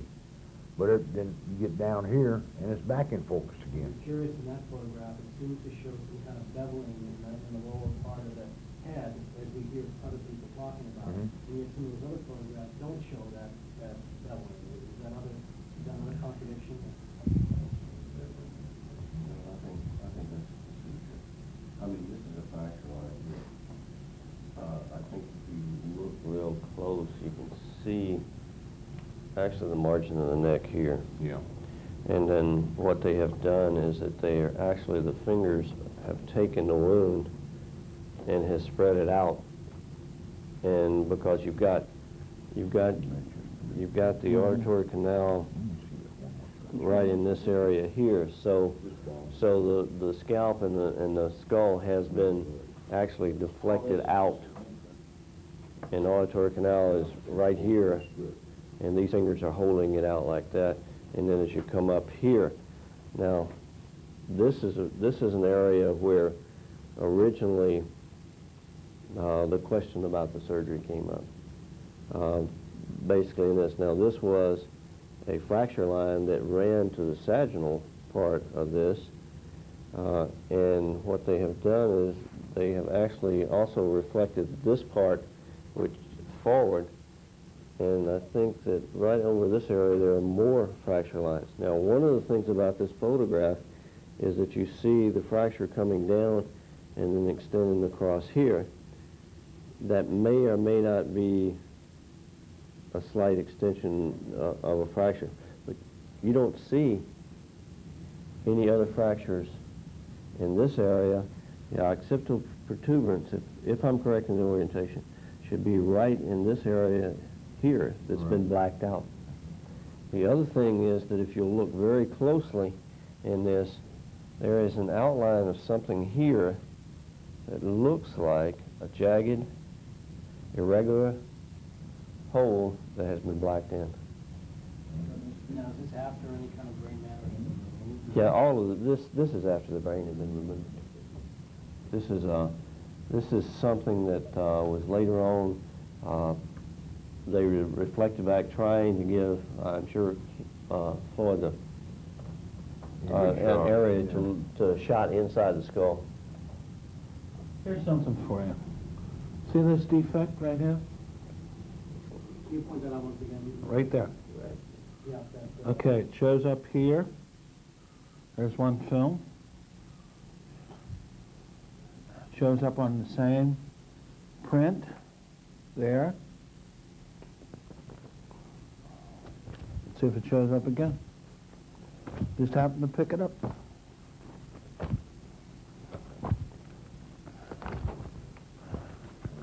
No, I don't think there's any more. But there's two, same defect showed up. Oh, what's that? Here it is again. Well, it's the same film again.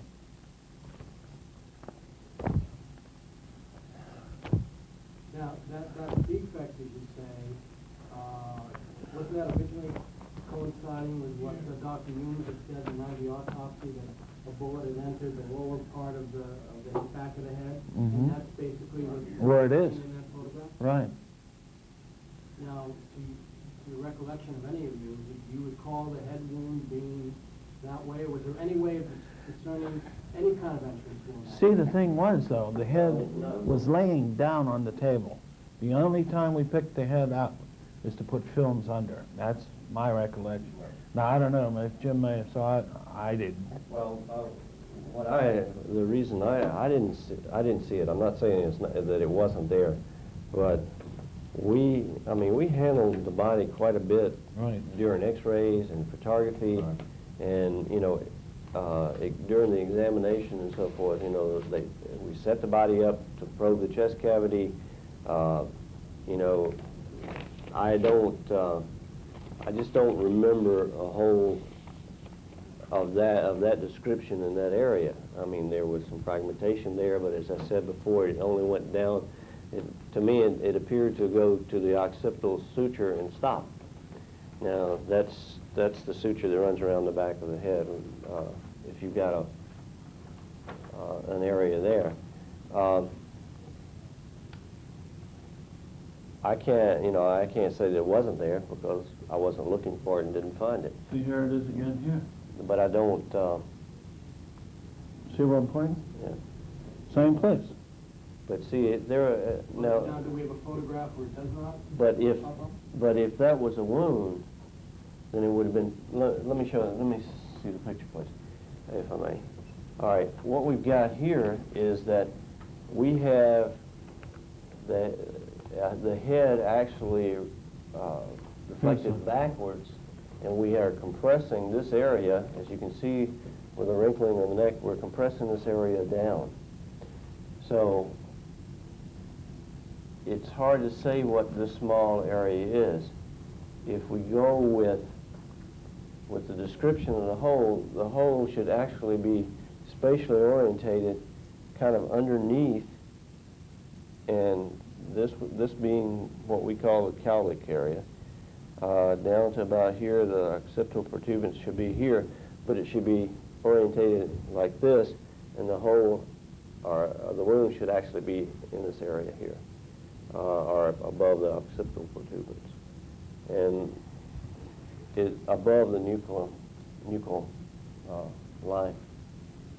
At any time, by the time this whole thing was over, this is a question I just bothered me, was a definitive conclusion arrived at as to the nature of the entrance wound or the exit wound, and anybody finally saw, and the whole point of the autopsy was to find out how this man was killed and from what direction the bullets that killed him came from. What was, at the end of the day, what was the final conclusion? No conclusion. None. None at all. None was even discussed at the table. Not even discussed. Was there frustration on the part of Dr. Humes, Boswell, and Fink because they could not come to this conclusion? No, I don't think. I think that They didn't really show any kind of an emotion at all about it. at the end, I think that probably, well, my feeling was that it was something they did not want to discuss there, that they wanted to discuss outside this, and that they had gathered information and that they had come to their conclusions. And quite honestly, on Monday when I came back and I saw the articles and finally someone told me what they had decided, I was shocked. I mean that was the day that my faith in the government as being straightforward and honest with the citizenry died. And you know, I have to admit I was young, I was naive, but it was quite a shock. And I don't know. I just I think that if you read through the descriptions and the testimony that Dr. Humes has given, Dr. Boswell has given, and if you look at and what I have done is that I have actually copied some photographs and have tried to trace the descriptions by the anatomical positioning that they describe. For the most part, I can pretty well do that, and the description correlates basically with what they say. It is the conclusions that they draw from that are a little different, a little strange. Is there something here that you wanted to show? I was looking for something to orientate this.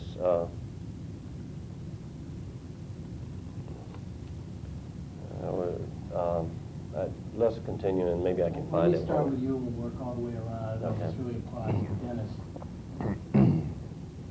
Quite simply, Do your memories, your recollections of seeing the nature of the wounds, the throat, the back, the head wound, correspond to the government's best evidence as we see it here in 1993, photographs and the x-rays that are available? Do your memories coincide with what we see in this physical evidence? No, I do not remember seeing the wound described as the entrance wound in the back of the head.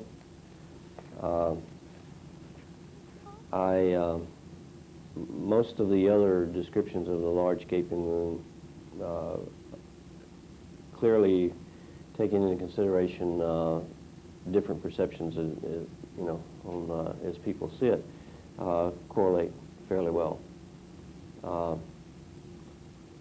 Some of the other things that are beyond the description of the skull and head have questions about, but I assume we're going to pursue that too. I don't know if it's premature for me to ask you, was that gaping hole in the head, in your opinion, an entrance wound or an exit wound?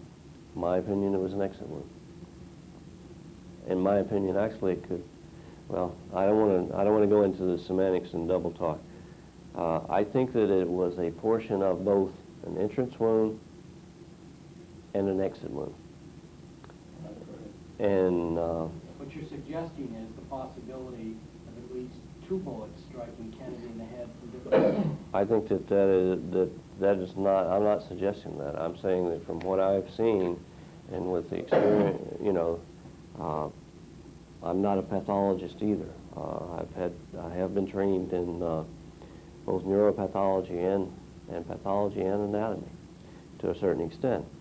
But I am saying that what I saw that night, and if I had said there was only one bullet, I would have said that it would have entered slightly anterior and, yeah, well, slightly in this area and would have exited in the area here.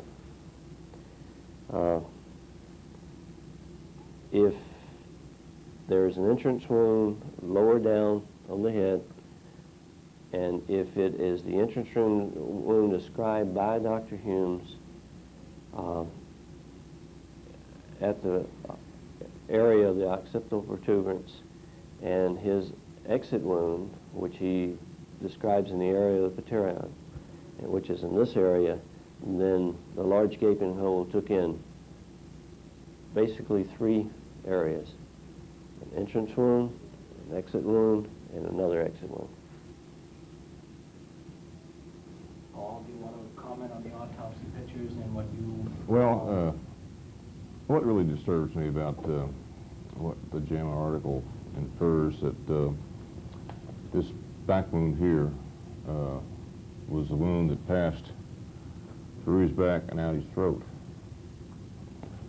When we clearly were able to discern by examination that this bullet wound in the back went nowhere. It went in through the back muscles, went through the intercostal, which is the rib muscle between the rib, angled downward and stopped, and did not go all the way through as what's described. What about the throat and the head wound? Well, as far as I'm concerned, I didn't see any evidence of any entry or exit at all. There was no clear definition of an exit or entrance wound at all. To me, like I said, and I described it before, it looked like a bomb went off inside of his head, inside of his skull. You get a sense of this massive explosion of the head area in most of these photographs. No. How do, if we can go down the line, how do we explain that? That seems to be the biggest discrepancy in the autopsy pictures, is that there seems to be an intact head for the most part, other than this flap in the right, you know. Well, I think we only have one photograph that may well explain that. Could I see those? Which one?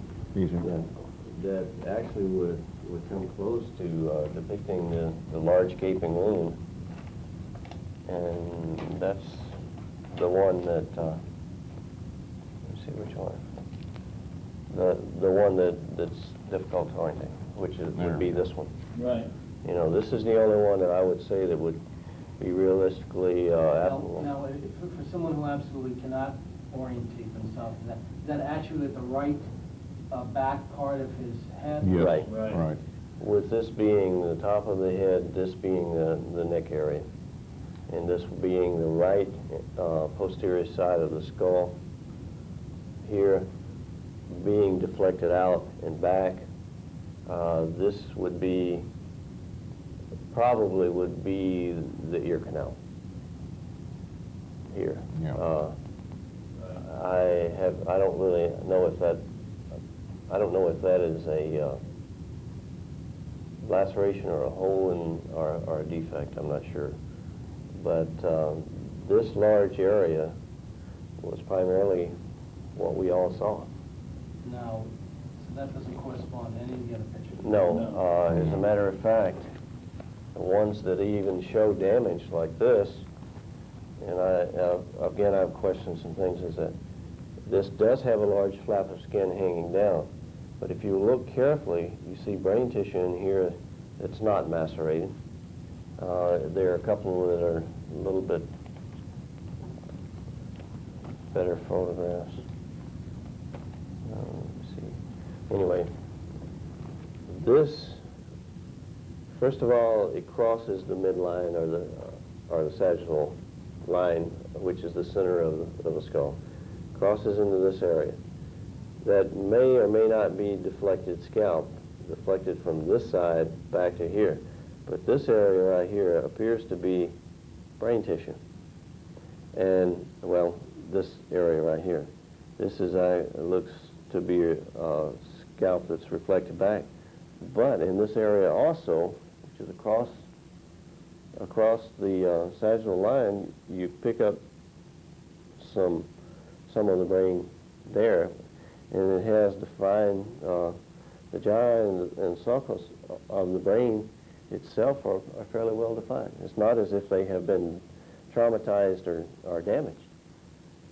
It's more apparent in one of the other photographs. So it would be hard, hard to relate this photograph to the photograph that Jerry has. Do you want to make any comments just on your visual scene of the body while taking the x-ray and what you're seeing in these pictures? Well, actually, this is a good representation, the first thing that I saw. I think so. And it corresponds with the enhanced films that we have here. That seems to be in the wrong place, where the damage in the x-rays seem to be in the front. But you got to look at the fact this is the way it's sitting. But you're looking from back. You're looking from back of the head forward, anterior, but side view. This is occipital view, anterior.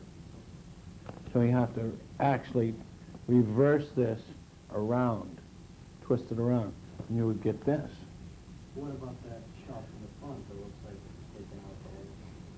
Well, That bottom right-hand photograph. right here, this is damage to the skull. This shows you the massive damage that he concurred. What you're saying is that x-ray you're pointing to right now does correspond with most of you saw. Right. But the autopsy photograph. The autopsy photograph doesn't.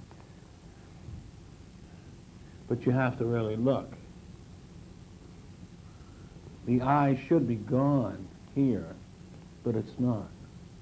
But none of you recall the right eye being blown out? No. No, it was blown out. It seems like none of this material seems to correspond to anything else. It's totally confusing. And let's go to Floyd for a second. And basically, you were the one that was involved hands-on in taking, this autopsy material. What is your personal assessment of what you're seeing there? Well, most of these, like it has been said, don't jive with anything else. Is there anything in this pile that you can honestly say you did not take? Yeah, well, yeah. These here, I don't know where that one was done. Let's, we can do that again just to show the camera exactly what you feel you did and did not take. Well, this one here, we didn't have this. Steel rest. We're gonna have to change the tape one more time. I think, do you feel we've covered this area pretty well? Okay, we'll go ahead. Just make Okay. sure we can, whatever you. Yeah, I will. On this contact print, now you can see everything is in one direction, with the exception of evidently at the time, which I didn't know, I was standing on my head 1, 2, and 3 times. Come in the middle of the roll, pictures are upside down. This is supposed to be one continuous roll of film. They don't jive. That's a No, good they size don't. discrepancy right there. They don't match. I mean, my gosh, looky here. This is the ceiling up here, and this is the floor. There's no way I stood on my head or used my camera upside down. Is this contact sheet, I'm not sure where you got it, but does this contact sheet basically correspond to the way, the order of which you recall taking photographs, or can you not? Basically, yes. Basically, yes. I tried most of the time to shoot in pairs, 2 different exposures, so I'd make sure I had something anyway. And that's just about what it shows up. Why don't we start with Floyd, and then we can work away around the table with Jim. At this point in time, if you want to say something to the American public about this whole affair and what needs to be done today to address the whole truth, not the half-truth about what we've been told. Just tell me your personal feelings. If there's anything in particular, one instance about that whole evening, one thing that stands out in your mind you feel has never been brought forth, if you feel just it doesn't sit right with you, if you want to each give an anecdote along with your opinion on things, that'd be great.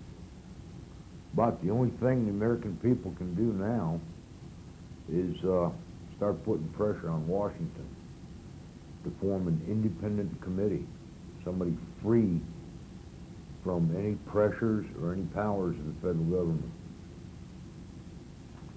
Maybe have the governor from each state in the union pick one position, a lawyer, and a non-physician type person. Well, let me ask you something. What can be presented to these governors or these politicians that's going to make them motivated enough to want to do this? What do we know today that hasn't come forth that can change this, turn this thing around? Well, but just interviewing us right here, and quite a few other people, we're going over all the evidence again, getting all of the evidence that's left, which is probably not all available anymore, and having independent people free from the government to examine this, professionals in that field, whatever it is. You're saying you don't feel the government over the last 30 years has not put forth an honest appraisal of what happened? No, I don't think they have, and I never will think they have. I think they've been hoodwinking the American people since day one.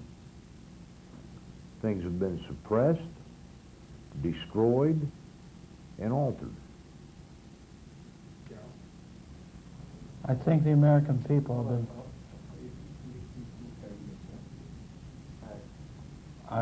I think the American people have been sold a line of goods. Whether it's good or bad, it hasn't been proven. People can't realize that in this country that's supposedly free, that a United States president can be killed, murdered in front of millions of people just because he thinks differently than the rest of the government. He was a progressive man that came out with thoughts way ahead of his time. He was a man that felt that certain things should be done, even though he knew that it was against what a lot of his military advisors wanted to do, and specifically pertaining, you must remember the government isn't run totally by the people. The government is run by the important factions in the United States, big industry. During that time, Kennedy wanted to pull all of his Vietnamese, or he wanted to pull all the Army and the Air Forces out of Vietnam. He wanted to end that war because he felt that it was a war, it was a futile war, a war that they knew that they couldn't win. But he also realized that he was going across against a big important faction, the industry that runs this country. The amount of money needed, specifically at that time, it was a wartime. It was a prosperous time, but it was a wartime. For the companies at that time had everything tooled and dyed for the war. To stop and think, they would have to stop in midstream, retool everything back for peace. It would cost them a fortune, millions on top of millions. He wanted to give the blacks more freedom. He felt this was important. This was a land of the free, which during that time, you have to remember, the blacks didn't have the equality that they should have. This was a man that saw into the future, that bucked the system, that the system finally broke him. The American people today don't want to believe that this can happen here. But I feel that just from what we have gone over, we've proved that it did happen. Let me ask you one question. Through your experiences that night at Bethesda, is there one thing that you know to be true that we've never been told before? Is there still something you know personally that we need to know that's going to shed light on all this? Well, I think we've gone over this and over this and over this and showed there are discrepancies that have happened. I've showed discrepancies. I've showed different things by talking to different people. But you can only say something so long. You have to have somebody listen to you. It's like talking down a wind tunnel. Your voice will only carry so far, but if there's nobody down there to receive it, what's the use?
Well, these guys about touched all the bases as far as what I want to say. The American people have to realize there's a monstrous cover-up, and it permeated all levels of government, I think, and the military. I don't think that we'll ever know the truth. I hope we could, but then after 30 years, and now they're getting ready to release some records. I kind of cast a jaundiced eye at the record release, in the fact that I don't think we're going to really find anything new and exciting in there that's going to open up this again. I hope I'm wrong, but I don't think I am. But the American people have to realize they were sold bill of goods, like you said.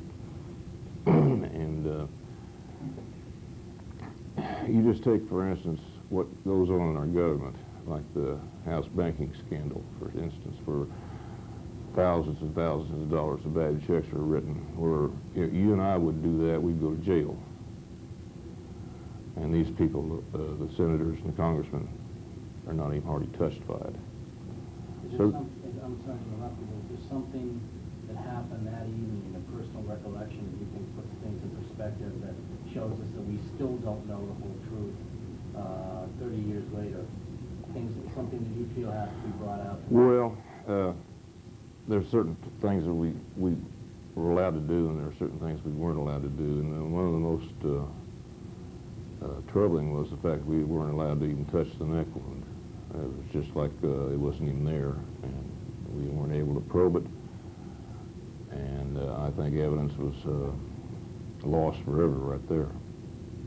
Is it safe to say that all the testimony that came out in the following years from Dr. Humes, Boswell, and Fink don't really correspond to what all of you basically feel went on that evening, and it was very hard to make that judgment?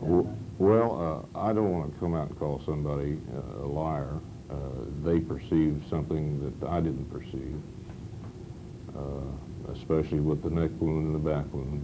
It's still troubling, and they come out and in the JAMA article and say that there was a through-and-through wound from the back coming out the throat, which you didn't do. And so, like I said, the American people were sold a bill of goods, and they had no choice but to believe what they heard.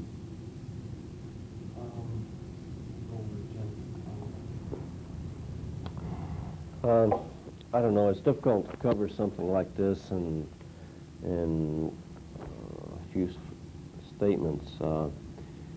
You try to approach something like this from a very objective point of view, but yet you have to be a little subjective in doing this. And the fact is that it also covers the emotional realm that you have. I was probably influenced, well, not probably, I did.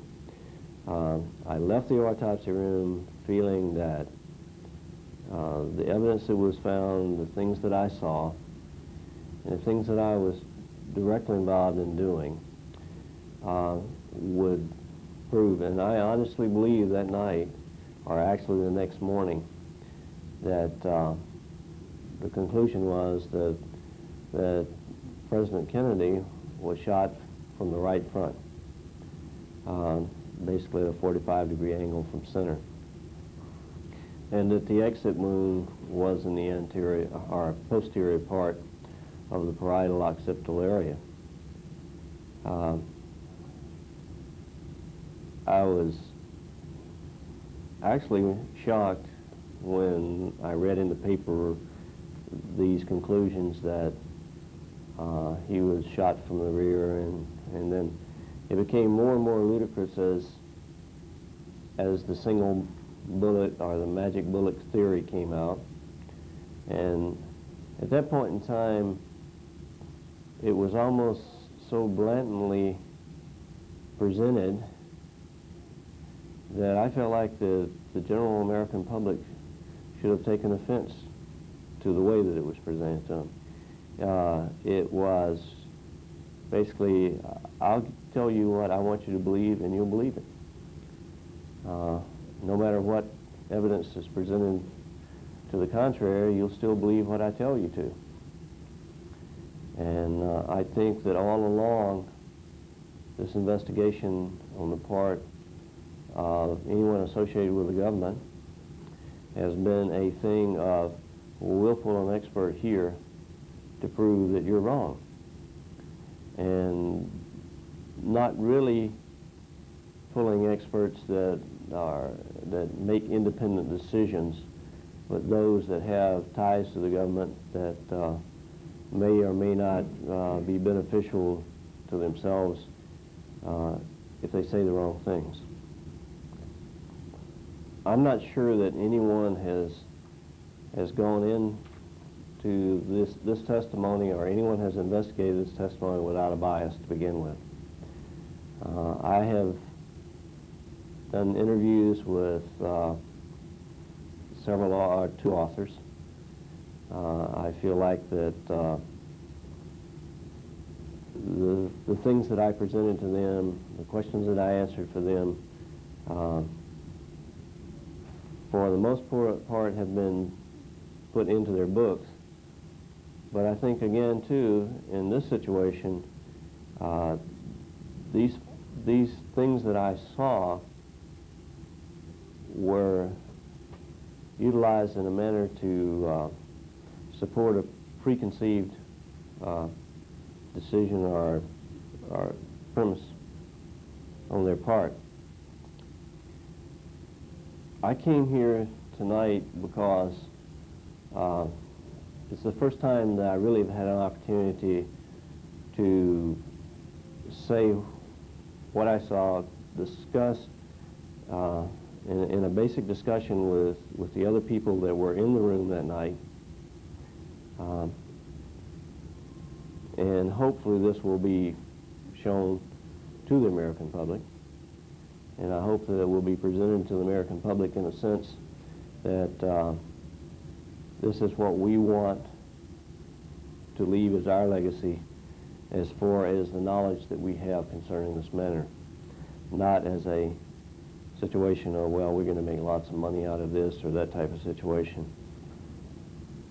I feel that the general public, the American people, may have an idea, an empathy concerning this, but I think that they ought to realize that this is not just concerning the death of an individual. It's not concerning a murder or an assassination that reverts our country back to third world tactics to solve their political problems. I think what they should see this as an insult to their intelligence.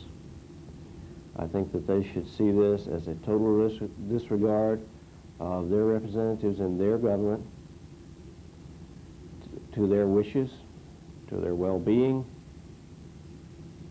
and the representation of the people as it should be.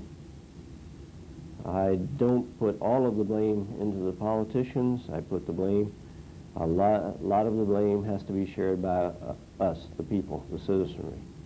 I think that our attitudes, our empathies, our apathies toward voting, toward taking active parts in the government, has led this country to what we have today for government. It's a government that is not, and this is in my feeling, is not representative of the people. It is controlled by power, and primarily big money is the motivator. And in essence, the big money is not money as it is to us, the individual, but money is the power. And power is the ultimate goal. We need to not forget what happened. And I know that a lot of people have said to me, well, it's over with, let's forget it. But what they need to really understand, and what we, the American people, need to understand, is that this is not a single incident. This is something that is indicative of a very, very sick governmental system that we have that needs to be fixed. Now, I agree with Paul. I don't think that if someone came out tomorrow and told us the whole truth, we actually have no guidelines, nothing to compare this to. We probably would still be skeptical.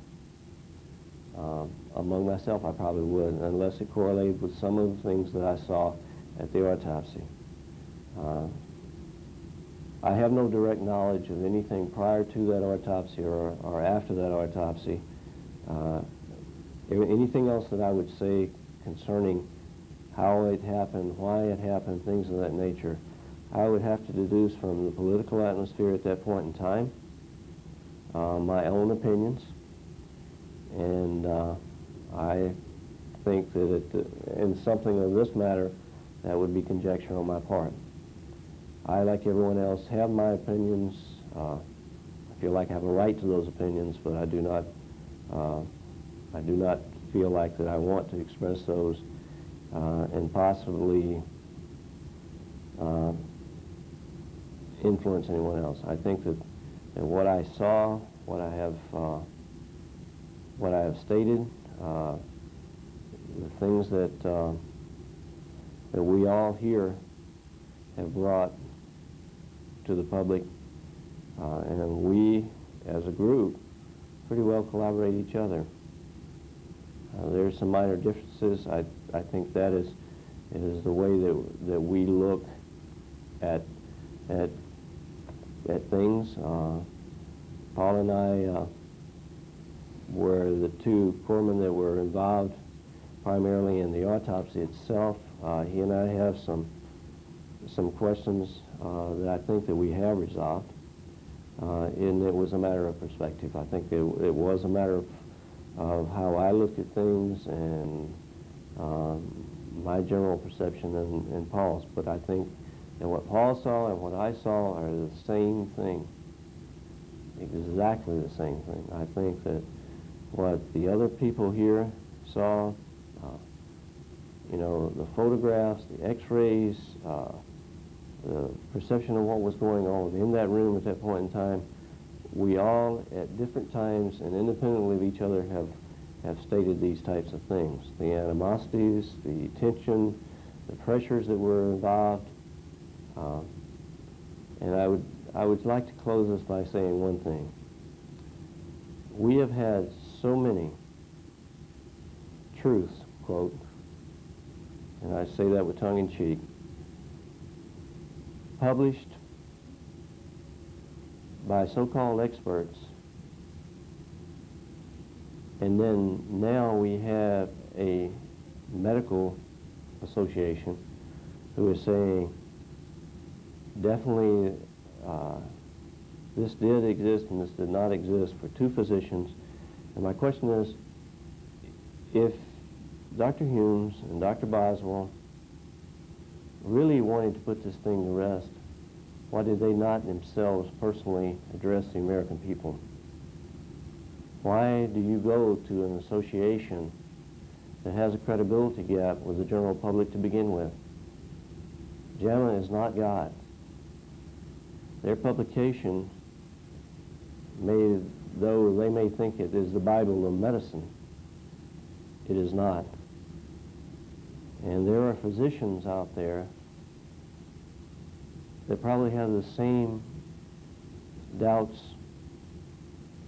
that we have and the general public has. Do not try to influence us by throwing things at the general public and myself that at one time in my life I respected. I think the news media needs to be more responsive to the general public, and I think they need to be more responsible to reporting the facts and reporting the news as it is without embellishment or attempts to persuade. Control is power, and the news media has learned this. If they were true journalists and if they were truly involved in an organization that was to purely feed news to the general public, to improve the public's well-being and so forth, then then they would come out and report these things as they are. They would not try to influence the decision of the American public. This is a thing that occurs in third world countries, in controlled countries that we have seen in the past, where the news media is used to influence, control, and so forth. In this country, I have to believe that we're still free and that we still have a choice. Because if we do not, then, you know, where do we go from here? So as the American people, the people are the only thing that can keep us alive. I'm not saying that should be alive because we want to prosecute somebody for the murder of John Kennedy or the assassination of John Kennedy. I'm saying keep it alive in your mind. The next time you go to vote, remember what I say and think about it, and then think about who you're voting. The next time you say that there are no candidates out there worthy of my vote, think about what that means also. The next time one of your candidates has a minor discretion or indiscretion, remember that also. Replace them. Let's gain our country back. And the way that we do that is through our politicians. The other alternative is not acceptable. What I'd like to do is, I have one last very important question to pose to each one of you that we'll finish this out. Well, we're running out of tape, so we'll put one more in. It's something that you can give a very brief answer, but it relates to the Journal of the AMA and everything that we've dealt with so far tonight. I'd like to get at you and start to take this torch, if you may, and go forth with it. Are we all set? Yeah. Final question. Let's start with by 2 bullets fired, both from behind, by a single gunman, and basically it struck him. And that was recently substantiated by the Journal of the AMA on May 27, 1992, in their interviews with Dr. Hughes and Boswell. In your personal opinion, do you agree with the statement that John F. Kennedy was killed by just 2 shots fired from a single gunman from behind? No, I do not. One, I personally don't think there would be enough time. But just from The I'm dealing with- damage? not personal, not Okay. interrupting. I don't want to deal with personal opinion on Okay. all these other variables. Okay. Just from what all of you Well- dealt with, because in essence, to take this back for just a second, the best evidence the government has, and Journal of the AMA has, in dealing with Dr. Hughes and Boswell, is what all of you were involved in doing that night. We're getting the other side. We've heard from Hughes, Boswell, and Fink. I want to hear from the other members who were in that Okay. autopsy room. The best evidence that came out of what you all did that evening, that we've been told as the American public, is that only 2 shots struck President Kennedy, and that's what killed him. Based on your own personal recollections of your hands-on involvement, whatever specific areas you were in, can you relate to that question and tell the public now, is what we're told as of 1993 the truth? No, I don't think it was. Mostly due to the type of wounds that President Kennedy sustained, especially the gaping head wound. So you do not agree with... No, I do not agree with Warren Commission or JAMA. regarding that Right. Same, I don't agree also, simply because of the big gaping head wound. You're not going to get a wound like that with 1 shot. And to have fracture lines like that, it's almost physically impossible. You have force pressure on one end, force pressure on the other end. So it has to be, basic physics will tell you, 2 opposites have to move one way or another. You got force going one way, the bone's going to go the opposite direction. And it shows just in the films. You do not agree with... I totally what don't the agree. AMA told us. Right. And specifically, I saw the one wound in the neck that had bullet fragments. which they never even bothered to probe. So that tells you in itself, there's a discrepancy there. You didn't deal with anyone specifically, but if you have a personal opinion on the general. Well, the impression I had.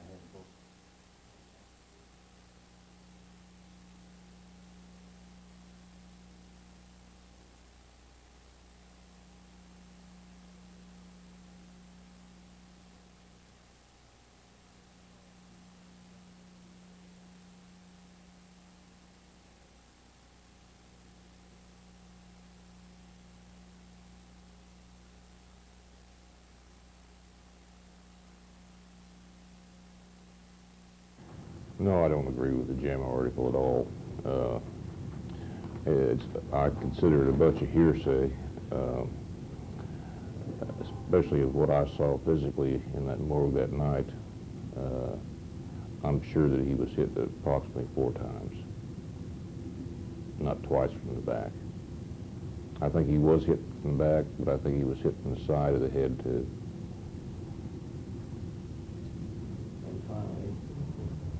I feel basically the same way Paul does. I don't believe it. From the evidence or what I saw that night, I also think he was shot or hit at least 4 times. Once, if Dr. Perry again is correct, I have no reason to doubt him. Once in the neck, once in the back, and twice in the head. I can't believe anything else.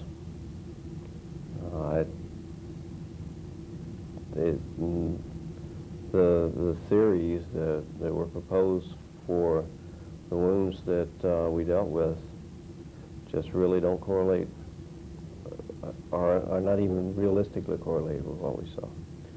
So I have to say no, I don't. I think it was a political motivation designed to qualm some of the excitement or that had been generated by a couple of previous statements in the general public.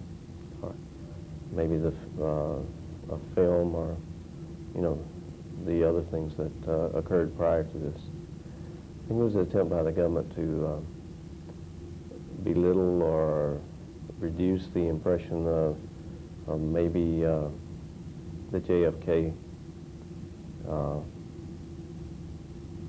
movie that was recently produced, and maybe some other information that had been released to the public. Well, I hope you feel your stories have been brought out today and the way you wanted them told. And I think we've covered a lot of bases. And hopefully this is all going to mean something somewhere down the road. But at least I think we gave an honest appraisal of what you recollect. And certainly getting together as a group is certainly a first. And hopefully that has an impact on everything we've been told up to this point. And maybe, as you said, something will come out now in the next year or two, maybe even accidentally, that will reflect and coordinate with what all of you have said today. They'll make more sense of all this. But in any case, I appreciate you all coming in at probably personal inconvenience to do this. And I hope it does have some importance for the American public sometime in the future. I thank you very much. Oh, we're not finished yet. Hold on. National correspondent for the Journal of the American Medical Association. He has reported on medicine for 25 years. Dr. Lundberg will open with brief remarks. Mr. Brio also will have a short statement. We will then distribute press kits and open the floor for questions after giving you a few minutes to review the materials. Dr. Lundberg?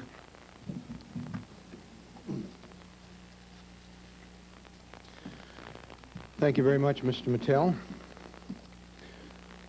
On November 22nd, 1963, President John Fitzgerald Kennedy was killed by an assassin's bullets. Unfortunately, our country has still not laid to rest the circumstances of that assassination.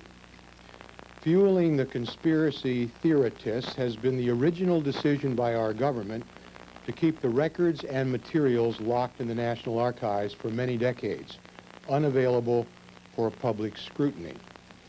Plus the voluntary non-availability of the people who best knew the truth to present their findings to the public and the news media. This latter prolonged self-imposed silence is now over. Over the past 6 weeks, the Journal of the American Medical Association, specifically Dennis Brio and I, have conducted interviews with Dr. James J. Humes and Dr. J. Thornton Boswell, the Kennedy autopsy pathologists, about all aspects of the autopsy circumstances and findings.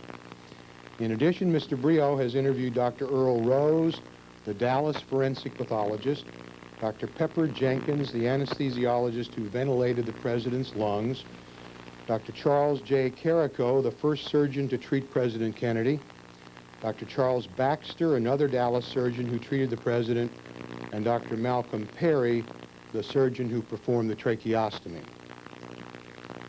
The findings of these interviews with these respected physicians most involved in the emergency care of President in Dallas and the post-mortem examination in Bethesda, Maryland, are carefully documented in 14 pages of journalism in the May 27, 1992 issue of JAMA. This special 11,000-word report was written by Mr. Brio.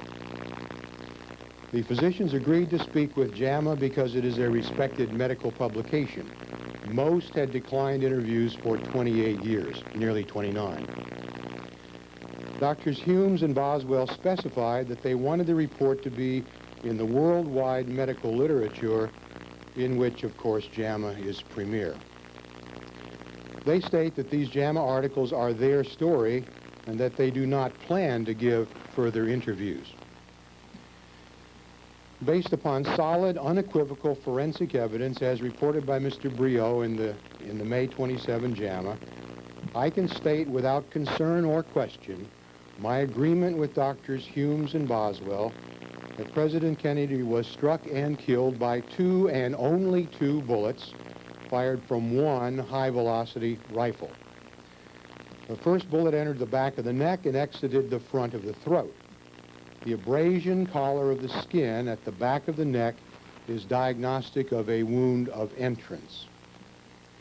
The second bullet entered the back of the head and exploded the right side of the head, destroying the brain with a surely lethal wound.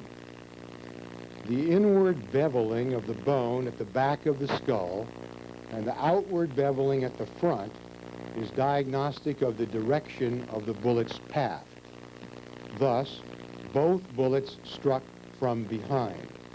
No other bullets struck the president. A single assassin fired both bullets. The eyewitness accounts and the scientific forensic evidence are indisputable. Here are further specific points. The body was illegally moved after death from Dallas to Bethesda over the strong protests of Dr. Earl Rose, the responsible Dallas pathologist and medical examiner. Murder, of course, is a state crime. The pathologists in Bethesda were, as military physicians, professionally in charge of the autopsy and made their findings independent of government interference and in good faith as medical professionals. The body was received in Bethesda in a bronze casket, not in a body bag. There is no evidence that anyone altered the state of the body between the Dallas trauma room and the autopsy room. Specifically, the tracheostomy site was at autopsy as it was at death. There was no conspiracy as regards the autopsy, its findings, or its report. The autopsy findings cannot state which one person fired the rifle, whether there were other shots that missed, or whether Lee Harvey Oswald worked with the New Orleans mob or the CIA or Fidel Castro or anybody else. You can't tell that from the autopsy. The movie JFK is primarily skillful film fiction, but is a grave insult to the military physicians involved as well as to pathologists in this country in general, to Navy medicine, and a whole lot of other innocent people as well. The recent Crenshaw book, called JFK, A Conspiracy of Silence, is a sad fabrication based upon unsubstantiated allegations. In my opinion, the best explanations for the motivation of the myriad conspiracy theorists are 4 Ps: paranoia, desire for personal recognition, public visibility, and profit, the 4 Ps. We add our voices to those who petition the government to open the archives to serious study and to work with the National Museum of Health and Medicine at the Armed Forces Institute of Pathology in Washington to place the relevant Kennedy materials on permanent display near those of President Lincoln for full viewing by any and everyone. We hope that this presentation today and Mr. Brio's 2 JAMA articles will help to calm the ardor of the honest conspiracy theorists who have simply not had access to the facts. We further hope that an entire generation that has been fed docu-fiction on this matter, as if it were truth, will no longer be misled. Thank you very much. Mr. Brio's statement?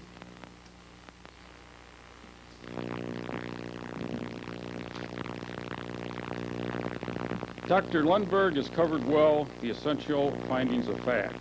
I will only add why we have pursued this story for so long. For years, the public has been hearing from people who were not in Trauma Room 1 in Dallas and were not in the autopsy room in Bethesda, and yet who have claimed to know what must have happened during the medical care of President Kennedy.